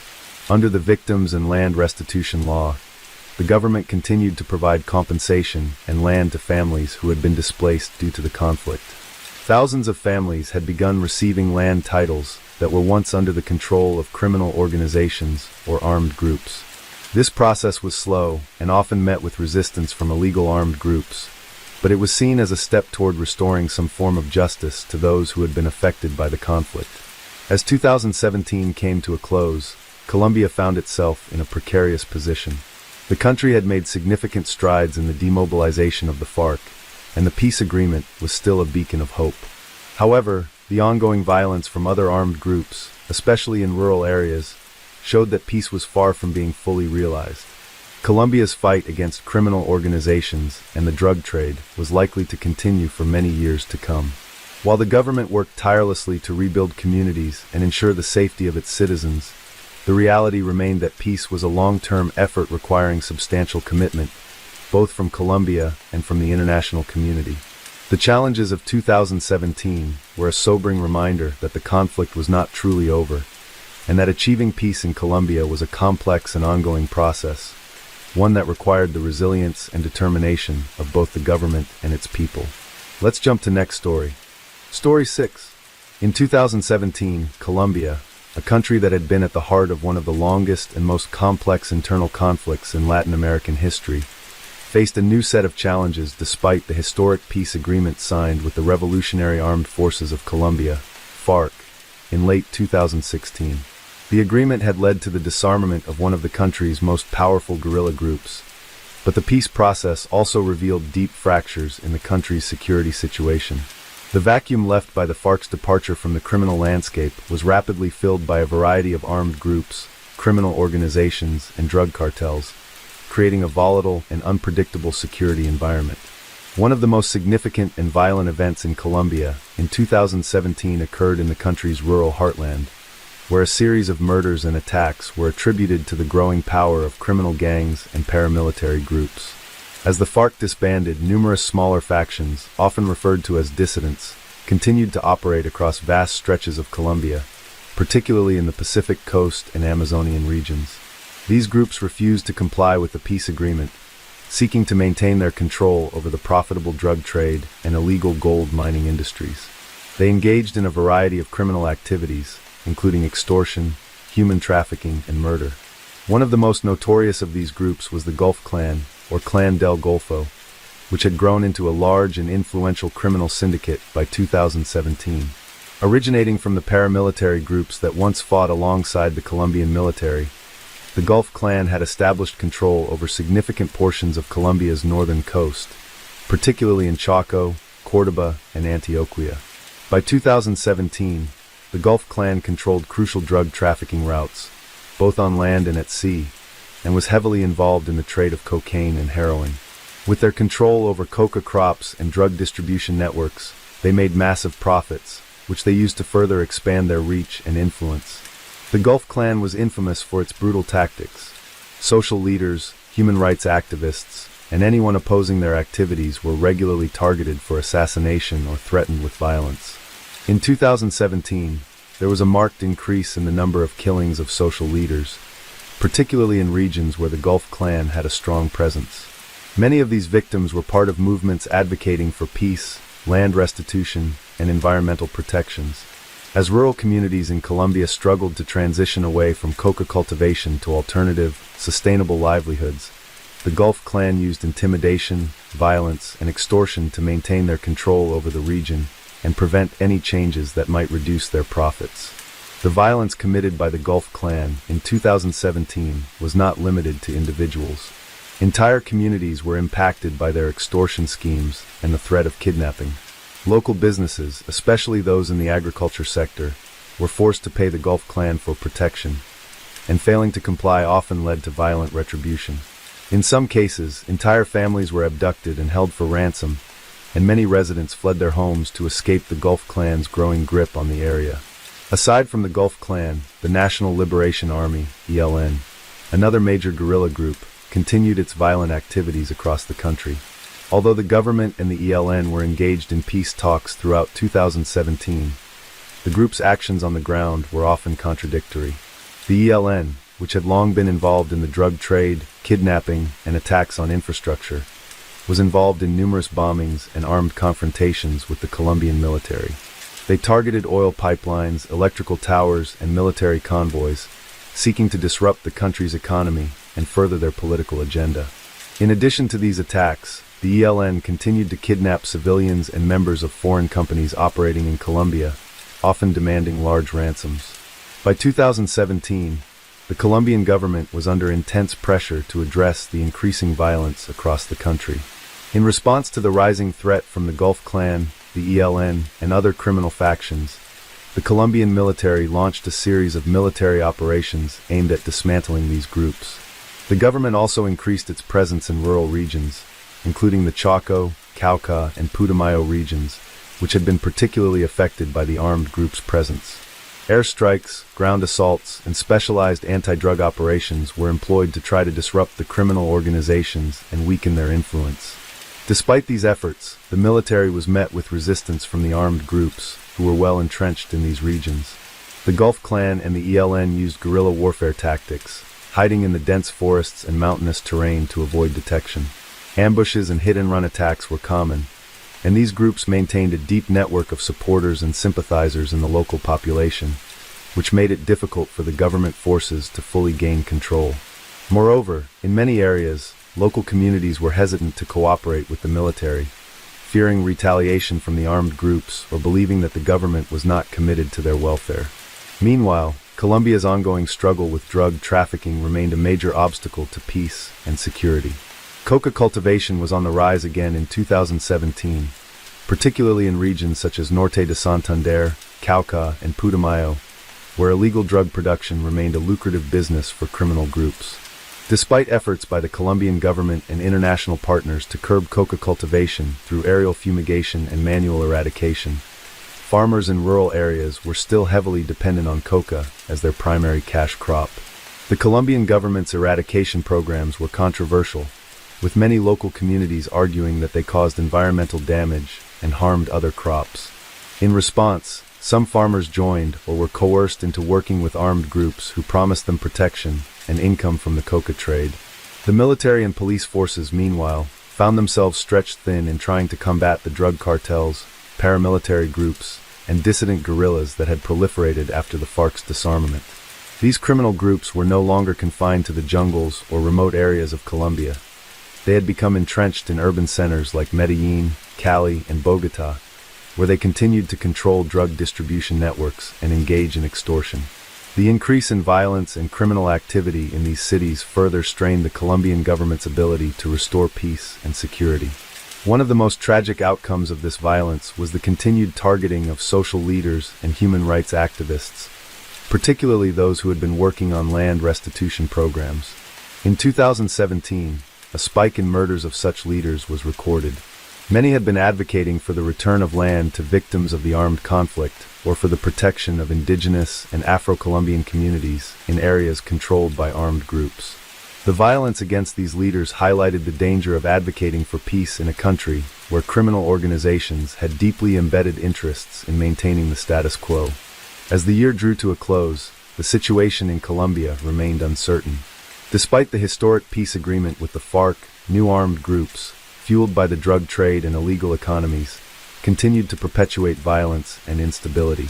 The government faced enormous challenges in bringing peace to Colombia's rural regions and addressing the deep-seated social issues that had fueled decades of conflict.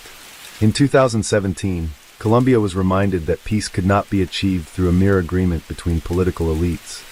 It required sustained effort to tackle the complex web of criminal activity, drug trafficking, and economic inequality that had plagued the country for decades.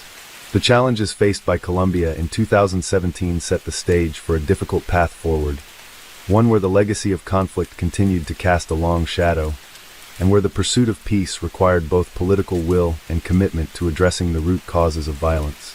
As Colombia entered 2017, the aftermath of the peace agreement with the Revolutionary Armed Forces of Colombia, FARC, continued to unfold in unexpected ways. While the agreement had brought an end to one of the country's longest-running guerrilla wars, it also highlighted the profound challenges of transitioning from armed conflict to peace. The dissolution of the FARC did not eliminate the factors that fueled the conflict, such as the drug trade, social inequality, and the lack of effective state control in rural areas. These challenges were compounded by the growing power of criminal organizations and paramilitary groups that moved in to fill the power vacuum left behind by the FARC's exit. One of the primary groups that emerged as a significant threat in 2017 was the Gulf Clan, also known as Clan del Golfo. This powerful criminal syndicate, which had its roots in Colombia's paramilitary movement, had evolved into one of the most feared and influential organizations in the country. By 2017, the Gulf Clan was heavily entrenched in the country's northern regions, particularly in Antioquia, Córdoba, and Chaco, where they controlled large parts of the drug trade, illegal mining, and extortion networks. In the Córdoba region, one of the most notorious acts of violence attributed to the Gulf Clan took place in early 2017. Carlos, a well-known community leader who had been outspoken against illegal mining and the activities of paramilitary groups, was kidnapped by members of the Gulf Clan. His body was later discovered in a remote area, showing signs of torture and execution. His death sparked outrage within the local community, where many viewed him as a symbol of resistance to the criminal forces controlling the area. Unfortunately, this type of violence was not isolated. The Gulf Clan continued to target local leaders, activists, and anyone who opposed their illegal activities. As the violence continued to rise, the government faced increasing pressure to restore order and protect the people most at risk. The indigenous communities in Colombia also became primary targets for these groups. Many indigenous groups, especially in the Cauca and Nariño regions, were located in areas rich in natural resources and often found themselves caught between the competing interests of the Colombian state, criminal organizations, and multinational corporations. These communities were fighting not only for their land rights, but also for their right to live in peace without the constant threat of violence. The Nasa people, an indigenous group in the Cauca region, had been actively involved in the land restitution process and had sought to reclaim territory that had been taken from them during the years of armed conflict. In 2017, however, their efforts were met with violent resistance. Armed groups, including the Gulf Clan and other smaller factions of FARC dissidents, sought to maintain control over the coca fields and drug trafficking routes in the region. The NASA leaders who stood up to these groups were often subject to threats and violence. One of the most tragic events occurred in the spring of 2017, when a well-known indigenous leader, Felix Narvaez, was killed in an ambush while traveling through the area. His death, alongside the growing number of killings of social leaders and activists, was a stark reminder of the ongoing dangers faced by those who advocated for human rights and peace in the post-FARC era. While the Gulf Clan and FARC dissidents were responsible for much of the violence in 2017, the National Liberation Army, ELN, Colombia's second-largest guerrilla group, continued to be a significant threat as well. The ELN had been engaged in peace negotiations with the Colombian government for several years, but in 2017, their attacks on critical infrastructure became more frequent and severe. The bombing of oil pipelines and attacks on military bases were part of the ELN's campaign to exert pressure on the government, forcing them to make concessions in the peace talks.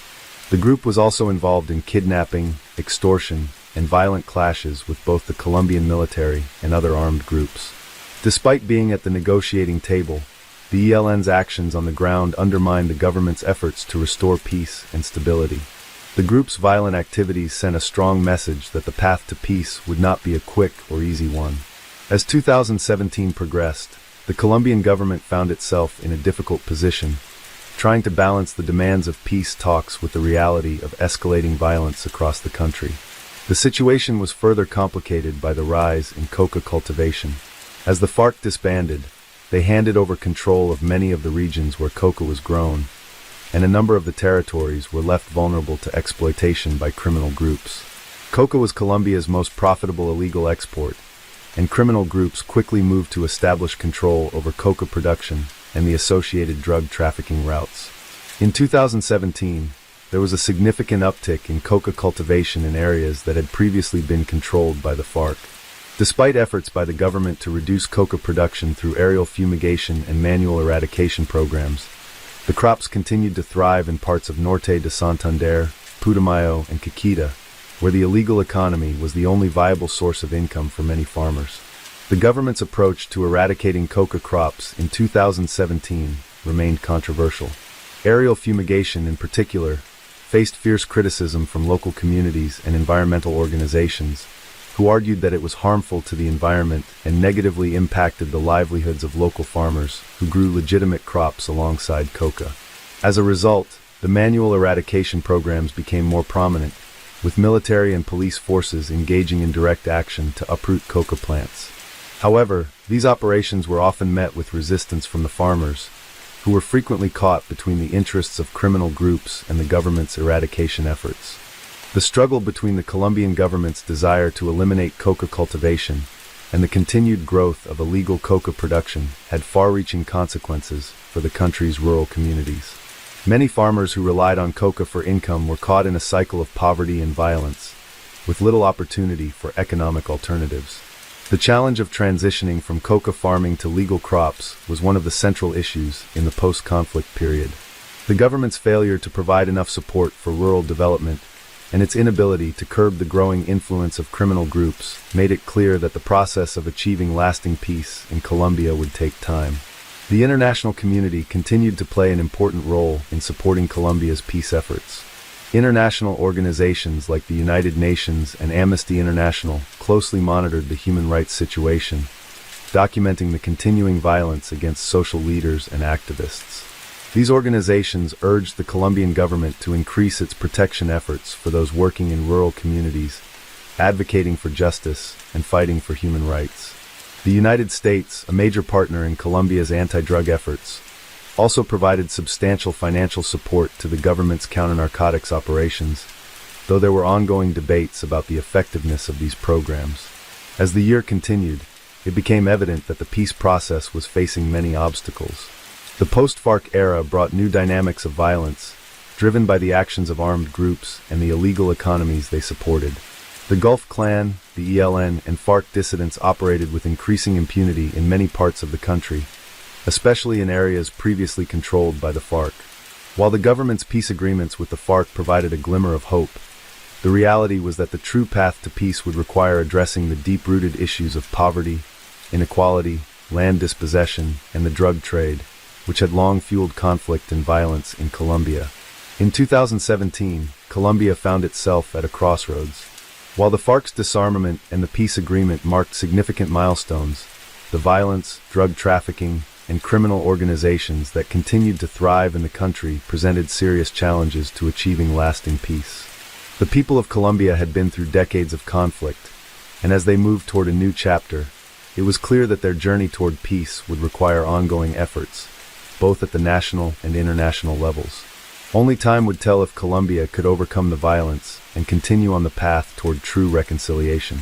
The challenges Colombia faced in 2017 highlighted the complexity of transitioning from decades of armed conflict to peace.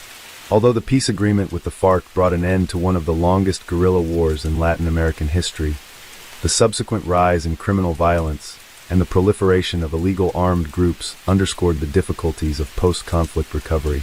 In particular, the Gulf Clan, ELN, and dissident FARC factions played key roles in continuing to destabilize the country, filling the vacuum left by the FARC's disbandment.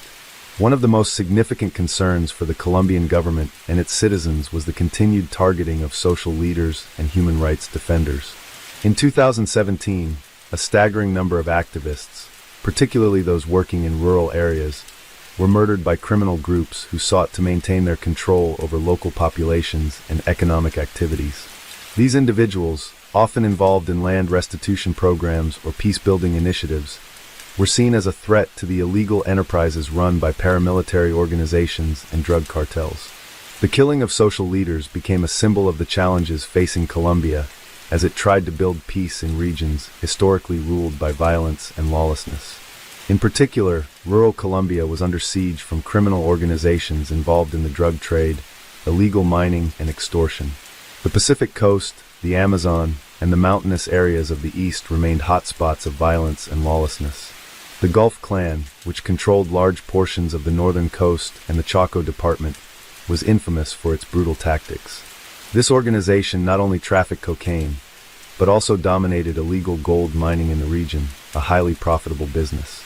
Mining operations were often accompanied by severe environmental damage and the exploitation of local populations, particularly indigenous groups and Afro-Colombian communities. As the Gulf Clan's reach expanded, they employed a mixture of violence, intimidation, and extortion to force local communities into submission. Business owners were coerced into paying protection money, and families were threatened or kidnapped for ransom. Those who resisted were often brutally murdered. In some regions, the Gulf Clan was the de facto authority, and the Colombian state struggled to restore order or provide adequate protection. The state's security forces were stretched thin, particularly as they attempted to combat the ELN and FARC dissidents in other parts of the country.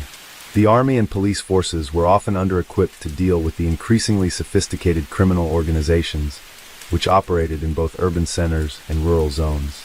The government's efforts to combat these groups included military offensives, aerial spraying of coca fields, and attempts to strengthen law enforcement. However, these measures often met resistance from the local population, particularly in areas where people were dependent on coca cultivation for their livelihood. Many farmers felt caught between the government's eradication efforts and the violent pressure from criminal groups that controlled the drug trade. These farmers, some of whom had already lived through years of conflict, often chose to continue cultivating coca for fear of retaliation from the armed groups. Violence against former coca growers and human rights defenders escalated in 2017, as both state forces and criminal organizations clashed over control of coca production areas. In the midst of these challenges, the government attempted to implement programs to offer alternatives to coca cultivation, such as providing training for farmers to shift to legal crops like cocoa or coffee. While some farmers took advantage of these programs, the success of such initiatives was limited by the ongoing presence of armed groups that demanded payments from farmers or threatened them with violence if they refused to cooperate.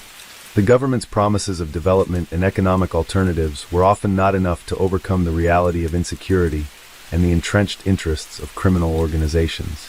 The indigenous populations, particularly in areas like Cauca and Nariño, were especially vulnerable to exploitation by armed groups. These communities, many of whom had been living in Colombia for centuries, were struggling to protect their land and culture in the face of increasing violence and threats.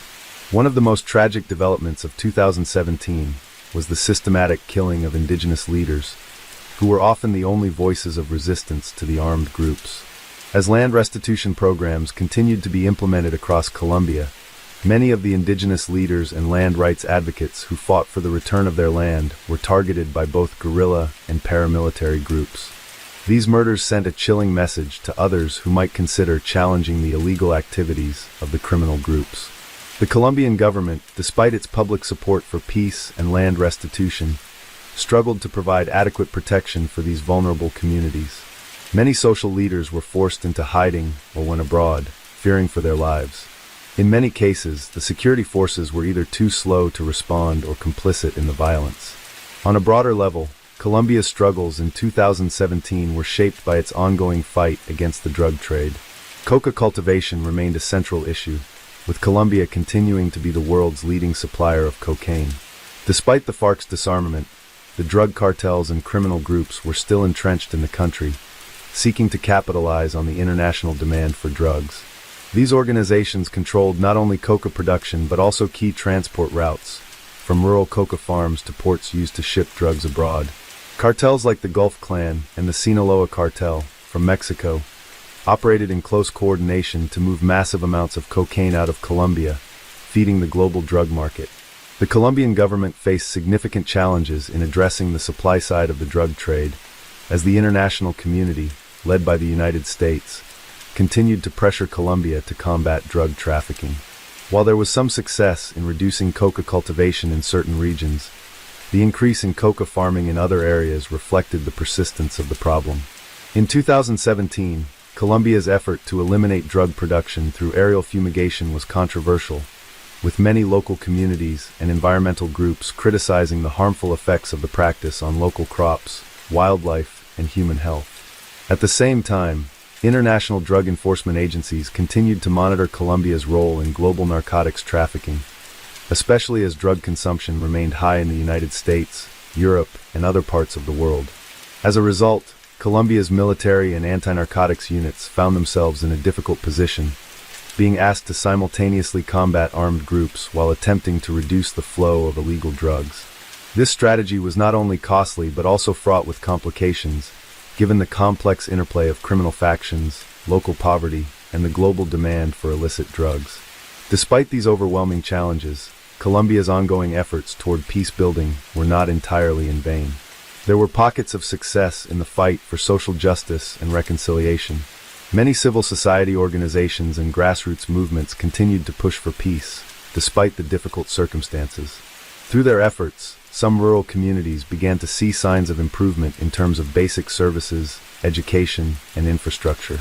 However, these successes were often overshadowed by the pervasive influence of armed groups and the constant threat of violence. The struggle for peace in Colombia was, and remains, a multifaceted issue that involved not only the disarmament of guerrilla groups, but also the dismantling of powerful criminal syndicates and the resolution of deep-rooted social issues. By the end of 2017, while the Colombian government had made some progress in achieving peace, it was clear that true peace would require more than just agreements between armed groups and the state. It would require long-term commitment to addressing the root causes of the violence, including poverty, inequality, land dispossession, and the illegal economy, and to ensuring the safety of vulnerable communities. The road to peace in Colombia would be long, and the successes and failures of 2017 were only part of a much broader and more complex process of healing and reconciliation. In conclusion, Colombia's criminal landscape in 2017 demonstrated the deep challenges faced by the country in its post-conflict period. The peace agreement with the FARC had reduced the intensity of the armed conflict, but had also unleashed a new set of problems, as criminal groups and drug cartels sought to control the territory and illegal economies left behind. The year was marked by a tragic surge in violence, especially against social leaders, human rights defenders, and indigenous communities. The struggle for peace was ongoing, and Colombia's path forward would require overcoming significant obstacles to achieve a lasting, meaningful resolution to the conflicts that had defined the country for decades. Let's jump to next story. Story 7. In 2018, Colombia was still grappling with the repercussions of decades of violence, drug trafficking, and the complexity of its ongoing peace process. The FARC, Revolutionary Armed Forces of Colombia, had formally disbanded following a historic peace agreement with the government in 2016, but the country's transition from armed conflict to peace was fraught with challenges. While some former FARC fighters reintegrated into society, others refused to lay down arms, forming dissident groups that continued to engage in criminal activities. In 2018, the dissidents and other organized criminal groups wreaked havoc in regions where state control was weak and illicit economies, particularly the drug trade, remained strong. One of the most prominent criminal cases of 2018 was related to the growing violence committed by these dissident FARC groups. After the peace deal, several factions of former FARC members refused to disarm and continued to operate in rural areas, particularly in the Amazonian region, Nariño, and Cauca. These groups were involved in drug trafficking, extortion, kidnapping, and human rights abuses. Their primary source of income came from controlling coca cultivation, which was a major issue in Colombia in 2018, as the country remained one of the largest producers of cocaine in the world. The government's inability to fully eradicate coca farming and control the territory left these areas vulnerable to exploitation by armed criminal groups. One particularly deadly event in 2018 occurred in Cauca, a region that had been heavily affected by both FARC and ELN, National Liberation Army, activities. In January 2018, a massacre occurred in Timbio, a municipality in the Cauca department. A group of armed men, believed to be members of a FARC dissident group, attacked a small community. At least 7 people were killed, and several others were wounded in the attack, which authorities later linked to the battle for control over the region's coca fields. Local residents, including indigenous leaders, had been trying to protect their land from the growing influence of illegal armed groups that were expanding their control over drug trafficking routes and illicit production.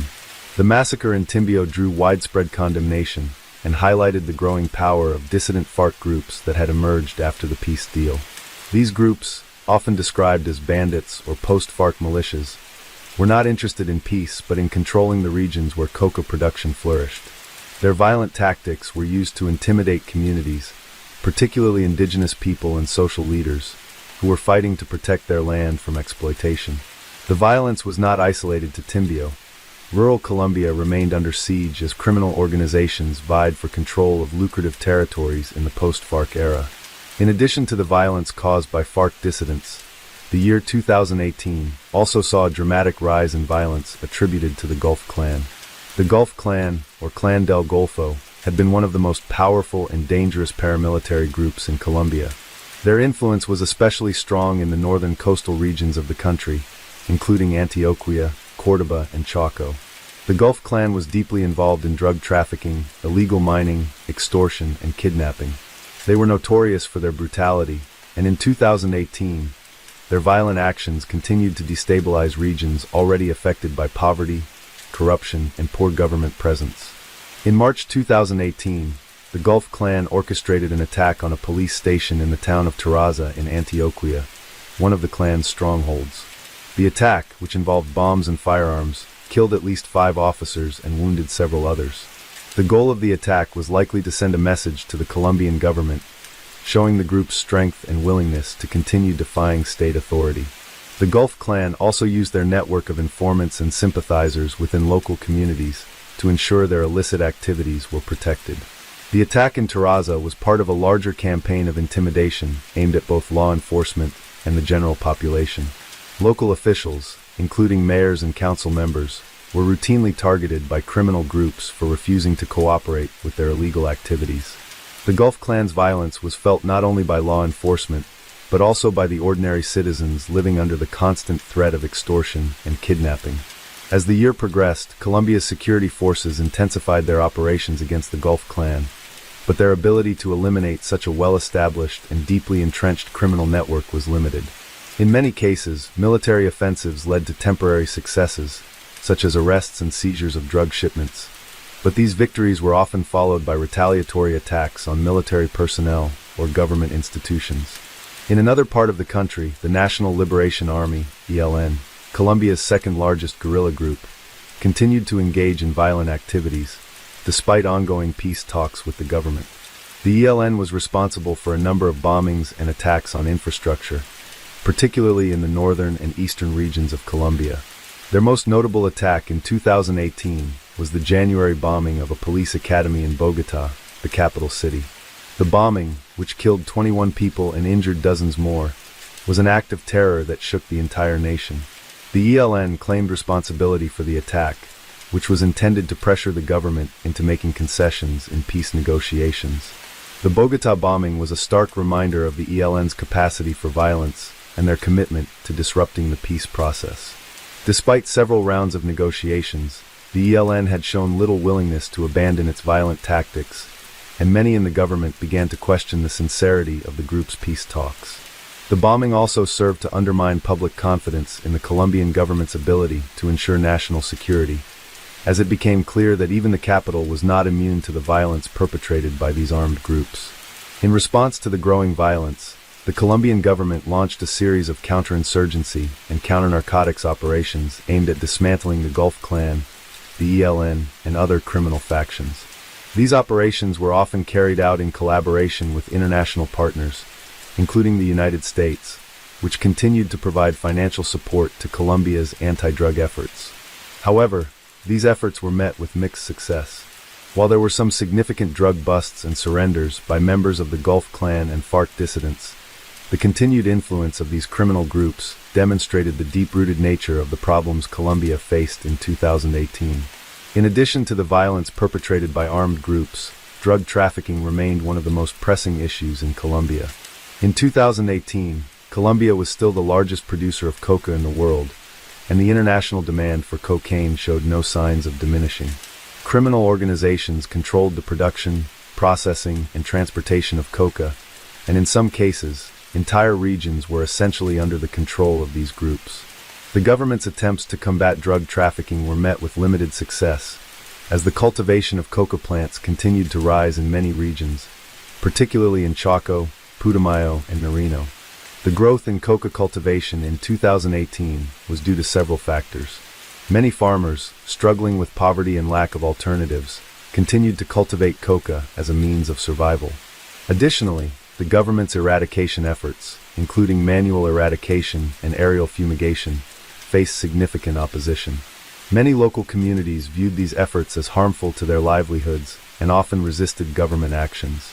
In some cases, armed groups aligned with drug cartels would use force to protect coca crops and deter government forces from removing them. As a result, the Colombian government found itself caught in a vicious cycle, where even small successes in reducing coca production were often undone by the continued presence of criminal organizations. By the end of 2018, the ongoing struggle between state forces, armed groups, and criminal organizations left Colombia's future uncertain. While the government had made some progress in peace negotiations and counterinsurgency efforts, the country was still facing serious challenges in securing peace, especially in rural areas. The dissident FARC groups, Gulf Clan, and ELN continued to pose significant threats to national security and stability. In addition to their violent actions, these groups had created a climate of fear and instability in Colombia, making it difficult for local communities to rebuild their lives and trust in the state.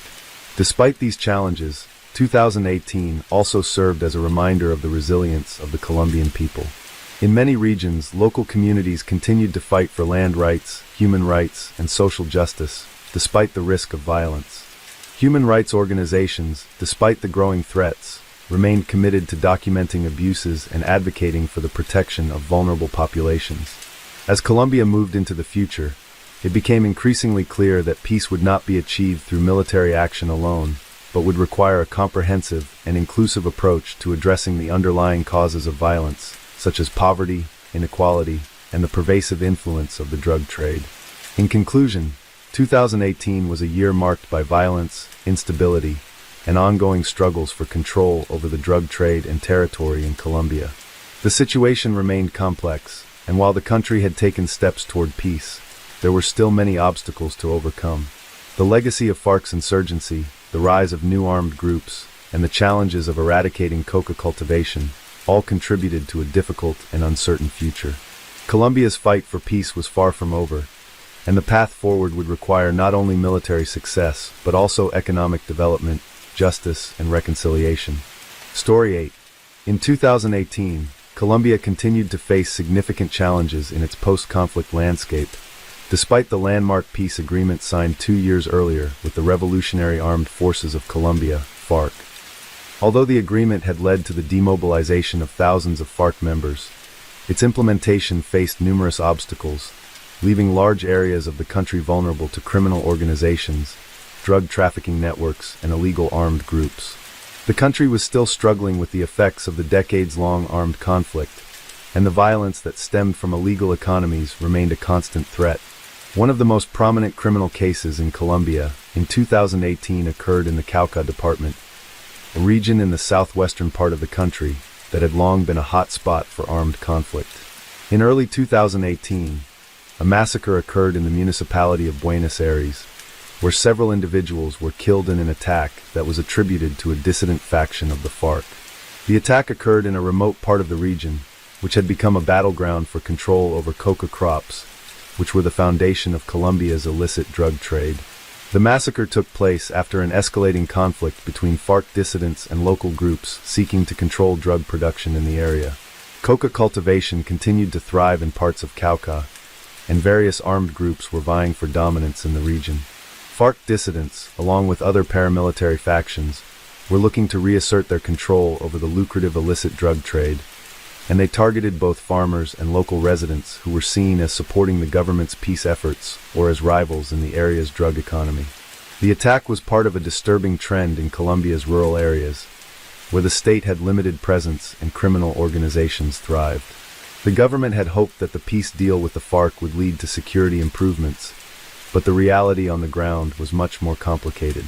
While some ex-FARC members joined political life, others either returned to illegal activities or formed new groups that continued to engage in violence, extortion, and cocaine trafficking. In Cauca, armed groups like the Gulf Clan and FARC dissidents were primarily responsible for the violence. The region had been a key center for drug trafficking in the 1990s and 2000s, and despite peace efforts, its strategic importance remained. Cauca's proximity to the Pacific coast and its involvement in the international drug trade made it a constant battleground between different factions. In 2018, the violence in the region took on new dimensions as former FARC fighters continued their criminal activities under different names, rejecting the peace agreement that had been reached with the government. The Buenos Aires massacre shocked the nation, highlighting the persistent instability in rural areas. Despite the Colombian government's efforts to improve security and ensure peaceful reintegration for former combatants, the power vacuum left by the FARC's disarmament was quickly filled by these dissident factions. Their continued criminal actions in the form of violence, drug trade expansion, and territorial control remained a major concern for the Colombian state. For many people in Cauca, the massacre was a stark reminder that peace was still an elusive goal, and that violence was far from being eradicated. This attack, like many others in 2018, shed light on the fragile state of Colombia's peace process. The FARC dissidents not only posed a threat to local populations, but also to the country's efforts to build a more peaceful and democratic future. Their refusal to disarm and engage peacefully with the government undermined the larger goals of the peace agreement, which included land reform, drug substitution programs, and social reintegration. These groups had no interest in peace and continued their engagement in illegal activities that caused harm to innocent civilians. In addition to the FARC dissidents, the Gulf Clan, a powerful criminal organization, was another significant player in Colombia's criminal landscape in 2018. The Gulf Clan, also known as Clan del Golfo, was primarily involved in drug trafficking, illegal mining, and extortion. They controlled vast territories across Colombia, particularly in the northern regions of the country. The group's influence extended into several coastal areas, including Antioquia, Córdoba, and Chaco, where their violent methods continued to cause significant harm to local populations. One of the most notable incidents involving the Gulf Clan in 2018 was their attack on a police station in Tarraza, located in Antioquia. The attack, which occurred in March 2018, involved bombs and firearms, killing at least 5 police officers and injuring many others.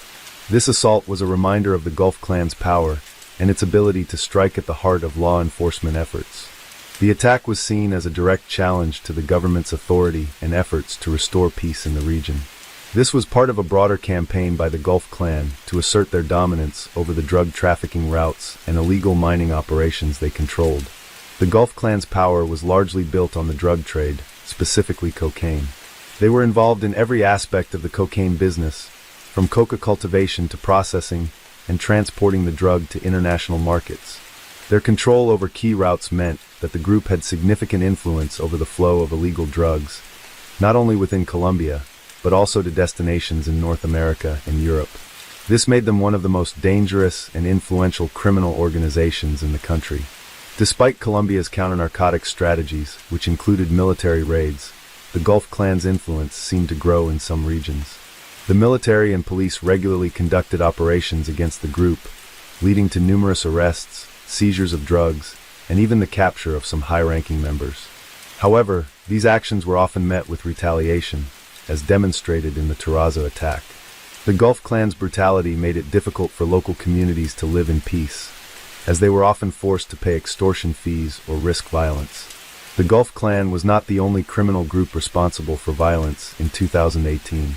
The National Liberation Army, ELN, Colombia's second-largest guerrilla group, was also responsible for numerous attacks during the year. In January 2018, the ELN orchestrated one of the most deadly attacks in recent memory, a bombing at a police academy in Bogotá, the capital. The bombing, which killed 21 police cadets and injured dozens more, was one of the deadliest attacks on Colombian soil in years.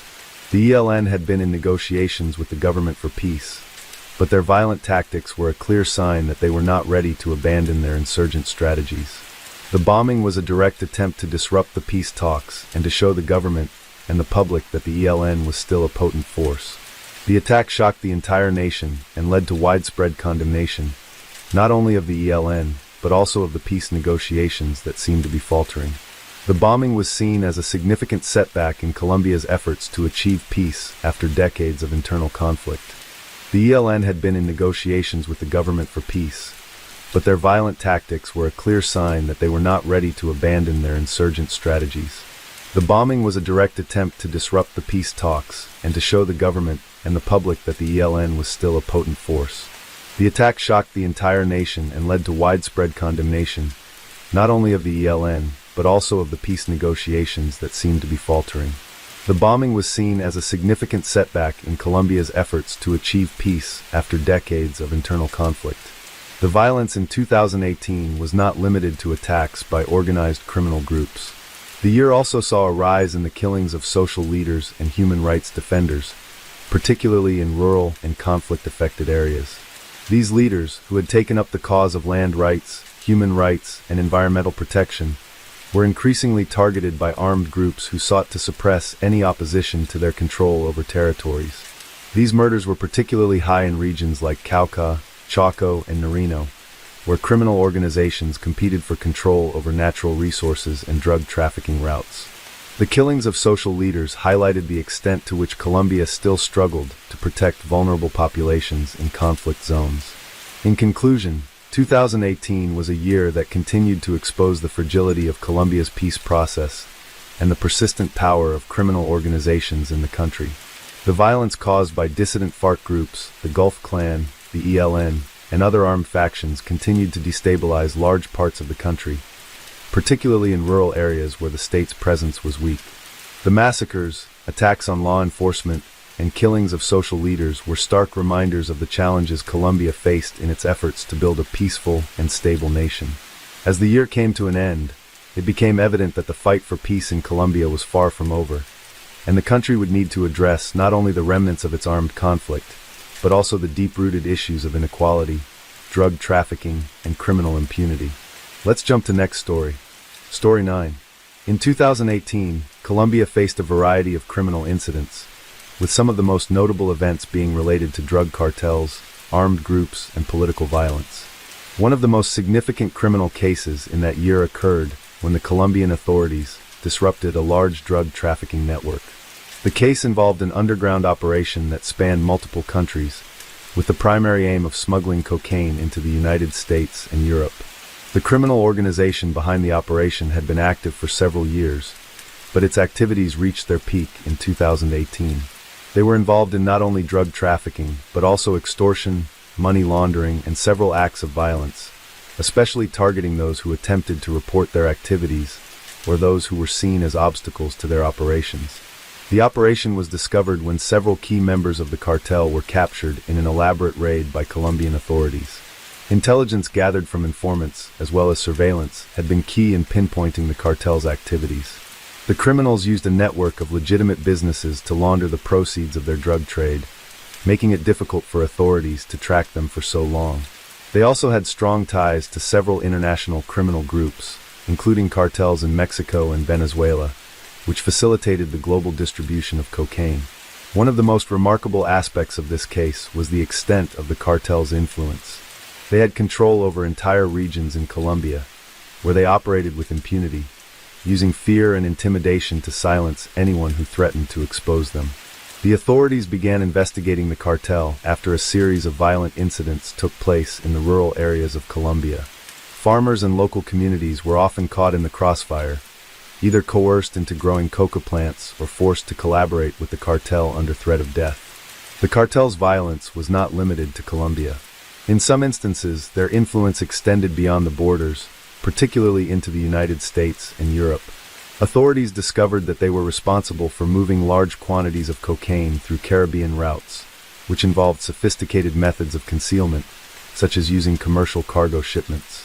The drugs were often hidden in legitimate goods like agricultural products or minerals, making it hard to detect them until they reached their destination. The Colombian government, with the support of international law enforcement agencies like the DEA, Drug Enforcement Administration, launched a series of coordinated strikes against the cartel. In addition to the raids and arrests of key members of the organization, they also targeted the cartel's financial assets. This included freezing bank accounts, seizing properties, and shutting down businesses linked to the cartel's operations. The operations were highly dangerous, as the criminals had access to automatic weapons and even military-grade equipment, and they did not hesitate to use violence against anyone they considered a threat. Throughout 2018, the Colombian authorities managed to dismantle much of the cartel's structure, but the impact of their criminal activities was still felt across the country. While some leaders were arrested or killed in shootouts with the police, others went into hiding, and the criminal group continued to function in smaller factions. The case exemplified the challenge Colombia faced in curbing drug-related violence and criminal organizations in the post-armed conflict era.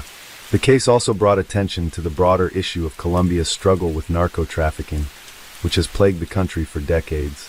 Despite efforts to curb drug production and trafficking, the profits generated by the cocaine trade continued to fuel violence and instability.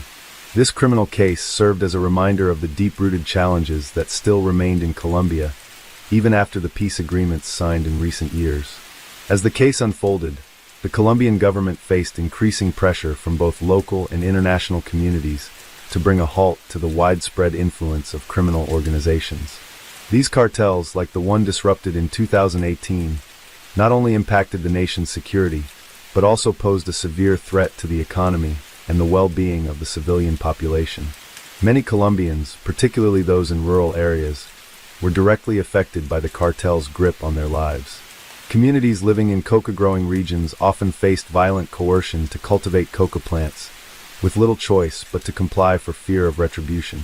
While Colombia's authorities were successful in dismantling much of the cartel's leadership and disrupting its drug trade, the challenges remained far from over. The operation had exposed the deeply entrenched nature of the drug trade, particularly how these cartels were able to operate in plain sight by infiltrating legitimate sectors of the economy. The use of legitimate businesses as fronts for illicit activities highlighted the need for greater regulatory oversight and more stringent financial laws to prevent money laundering and other forms of financial crime. The effects of this criminal network's activities were also felt in the broader context of the Colombian peace process. Despite the peace agreement with the FARC guerrilla group in 2016, many of the country's rural areas were still caught in a cycle of violence perpetuated by drug cartels and other armed groups. Some factions of the FARC, as well as smaller guerrilla groups like the ELN, National Liberation Army, were still heavily involved in the cocaine trade, seeing it as a way to finance their operations. This situation complicated efforts to fully stabilize the country after decades of armed conflict. In response to this ongoing challenge, the Colombian government continued its efforts to cooperate with international partners, particularly the United States and European nations, to combat the drug trade. The DEA played a crucial role in providing intelligence and resources for large-scale operations against these cartels. However, international cooperation was also fraught with difficulties, especially when it came to ensuring that the Colombian government's actions were not infringing on the human rights of its citizens. Throughout 2018, the government emphasized the importance of not just military action, but also social programs to help the communities affected by drug trafficking and violence.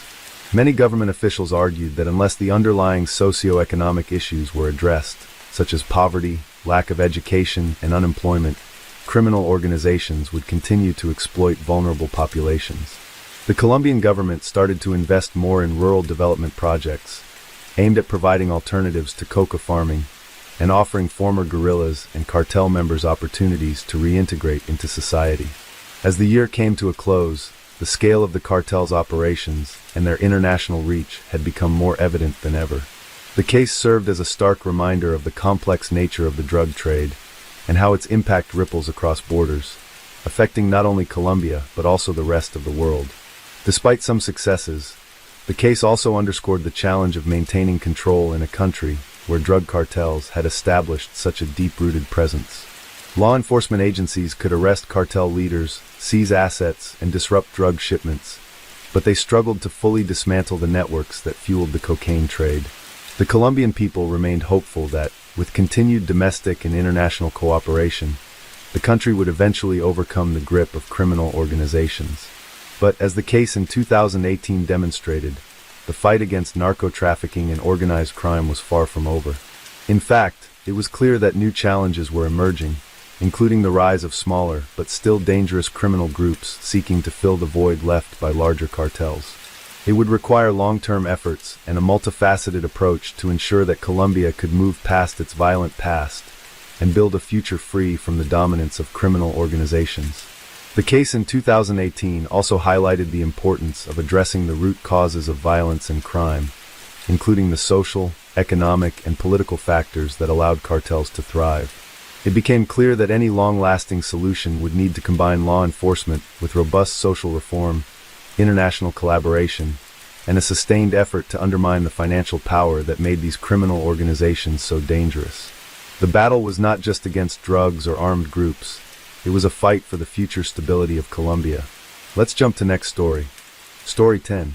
In 2018, Colombia continued to face significant challenges from criminal organizations, many of which were deeply involved in drug trafficking, violent conflict, and corruption.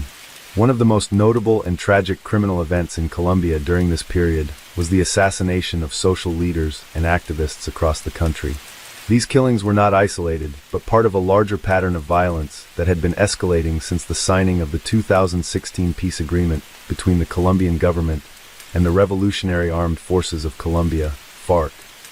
The peace deal, which officially ended over 50 years of armed conflict, created a fragile situation in rural areas where illegal armed groups, including former FARC members, new criminal gangs, and paramilitary groups, began to vie for control of lucrative drug trafficking routes, mining areas, and coca-growing regions. While some former FARC combatants chose to reintegrate into society, others continued to be involved in criminal activities, creating instability in the countryside. In 2018, one of the most alarming criminal trends in Colombia was the rising number of killings of social leaders, environmentalists, and human rights defenders. Many of these individuals were working in remote regions to protect their communities, advocate for land rights, or speak out against illegal activities. The murder of these individuals highlighted the ongoing power struggle in post-conflict Colombia, as illegal armed groups fought to control areas once held by the FARC. The killings were often brutal and carried out with little regard for the victims' status in their communities. Many were shot in their homes, on their way to work, or during public gatherings. Some were targeted for their outspoken opposition to illegal mining, drug production, or the encroachment of armed groups in local areas. The Colombian government condemned the murders and promised to investigate each case, but many of the killings went unresolved, and the perpetrators remained largely unpunished. It became clear that these social leaders were at the mercy of the powerful criminal organizations, who used violence to silence anyone challenging their authority. Among the most significant cases in 2018 was the murder of a prominent social leader, who had been advocating for peace and human rights in the conflict-ridden region of the Pacific Coast. This area, which had long been a stronghold for both guerrilla groups and paramilitary organizations, saw an uptick in violence as different criminal factions fought for control of the lucrative drug trade. The leader, whose work had focused on ensuring the safety of displaced communities and opposing illegal mining, was shot in broad daylight while attending a meeting in a small village. Her assassination sent shockwaves throughout the country, particularly among those working in similar roles, and underscored the immense danger facing those trying to create a more peaceful Colombia. Another case that garnered widespread attention was the murder of an environmental activist in the northern part of the country. This individual had been fighting against illegal logging and deforestation in the Amazon rainforest, which was being carried out by criminal gangs seeking to profit from timber and land. Environmentalists working in these regions were often targeted because they stood in the way of these illegal operations, which were highly profitable for criminal groups. In this particular case, the activist was found dead near the outskirts of a protected forest area, his body showing signs of torture. His death raised alarms about the increasing risks faced by environmentalists in Colombia, and it became a rallying point for activists and human rights groups across the country. The Colombian government, in response to these attacks, announced a series of measures aimed at protecting social leaders, including increasing the presence of security forces in rural areas and offering more resources for investigations. However, the government's response was often seen as insufficient, given the scale of the violence and the lack of accountability for those responsible. The fact that many of the criminal groups responsible for the killings operated with near total impunity in remote areas meant that these efforts had little immediate impact on the ground. The root causes of the violence, such as the struggle for control over illegal economies and the absence of state presence in certain regions, were not easily addressed. In addition to the threat posed by criminal organizations, the rise in killings of social leaders was also fueled by political polarization in Colombia. The 2018 presidential elections, which were held in June, saw a contentious race between right-wing candidate Iván Duque and left-wing candidate Gustavo Petro. Duque, who eventually won the election, was a strong critic of the peace agreement with the FARC, while Petro, a former mayor of Bogotá and former guerrilla fighter, was an advocate for fully implementing the accord. The political divisions within the country added another layer of complexity to the situation, with some groups viewing social leaders as political targets for their opposition to the government's stance on peace and security. The rise in violence against social leaders in 2018 also coincided with the increase in illegal drug production in Colombia, particularly the cultivation of coca plants, which are the raw material for cocaine production. While the peace deal had reduced the overall number of guerrilla fighters in the country, it did not eliminate the illegal drug trade, which continued to be a significant source of revenue for criminal organizations. These groups often targeted communities that had signed agreements with the government or that were seen as resisting their influence. As such, social leaders who stood in opposition to these groups' control over drug trafficking routes or illegal land grabs became prime targets for violence. The ongoing struggle for control of cocaine production and distribution was, and still is, a driving force behind much of the criminal activity in Colombia. In summary, The year 2018 was marked by a tragic and alarming rise in the killing of social leaders and activists in Colombia. These crimes were emblematic of the larger issues facing the country in the aftermath of the peace agreement with the FARC.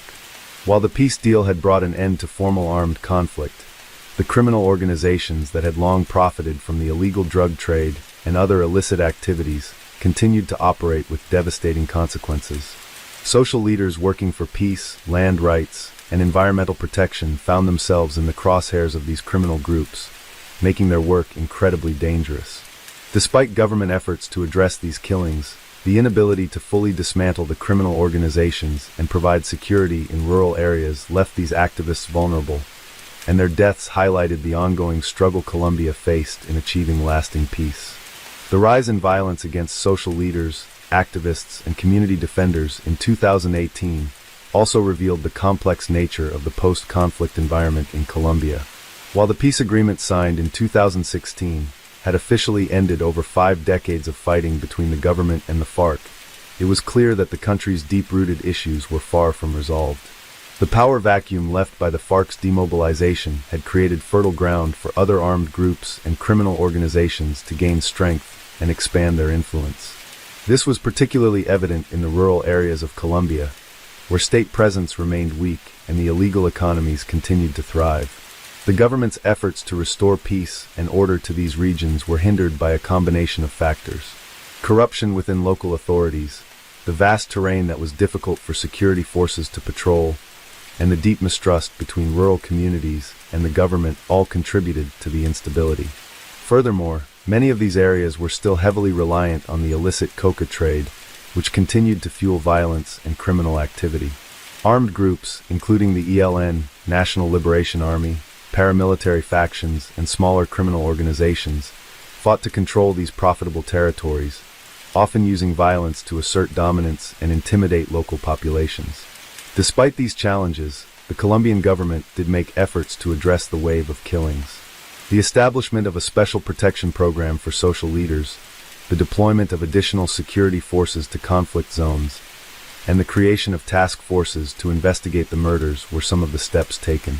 However, these measures were often seen as too little and too late, especially considering the scale of the violence. In many cases, even with protection, social leaders and their families continued to face threats and harassment from criminal organizations, making their work increasingly dangerous. International organizations, including the United Nations, Human Rights Watch, and the Inter-American Commission on Human Rights, expressed concern over the growing number of targeted killings and the lack of accountability for those responsible. Many of these groups called on the Colombian government to take more decisive action to protect activists and to ensure that the perpetrators of these crimes were brought to justice. They also highlighted the urgent need for greater attention to the root causes of violence in Colombia, such as poverty, lack of state presence, and the ongoing impact of the drug trade. In the face of this violence, many social leaders and activists refused to be silenced. Despite the risks, they continued their work, advocating for peace, human rights, and environmental protection. For some, their commitment to their cause was fueled by the belief that the fight for a more just Colombia was far from over, even if it meant putting their lives on the line. Their courage in the face of violence inspired others to continue pushing for change, even when the odds seemed insurmountable. The murders in 2018 were not only a stark reminder of the dangers faced by social leaders in Colombia, but also a sign of the larger challenges that the country faced in its ongoing transition to peace. These killings underscored the fragility of the peace process and the deep divisions that still existed in Colombian society. While the disarmament of the FARC had been a monumental step toward peace, the country remained plagued by the presence of illegal armed groups that continued to profit from the drug trade and maintained a powerful hold on certain regions. In the years following these events, the situation in Colombia remained a difficult one.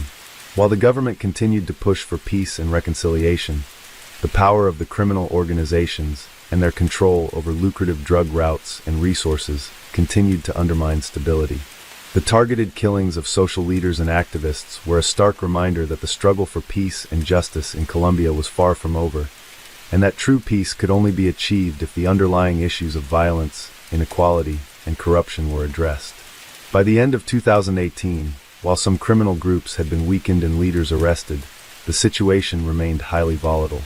New criminal groups continued to emerge, and as long as drug trafficking remained profitable, Colombia would continue to grapple with the consequences of the illegal drug trade. The government's ability to protect social leaders, address human rights abuses, and restore trust in the state was critical to Colombia's future. Without effective measures to end the violence and ensure justice for victims, Colombia's path to long-term peace remained uncertain.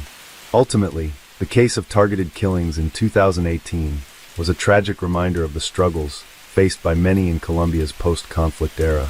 It highlighted the resilience of social leaders who risked their lives to fight for a better future, but also pointed to the many obstacles that remained in the country's quest for lasting peace.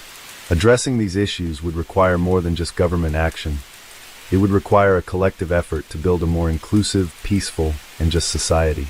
As Colombia continued to recover from its violent past, the legacy of these leaders and their sacrifice would serve as an enduring testament to the cost of peace and the hope that, one day, the country would overcome its violent history.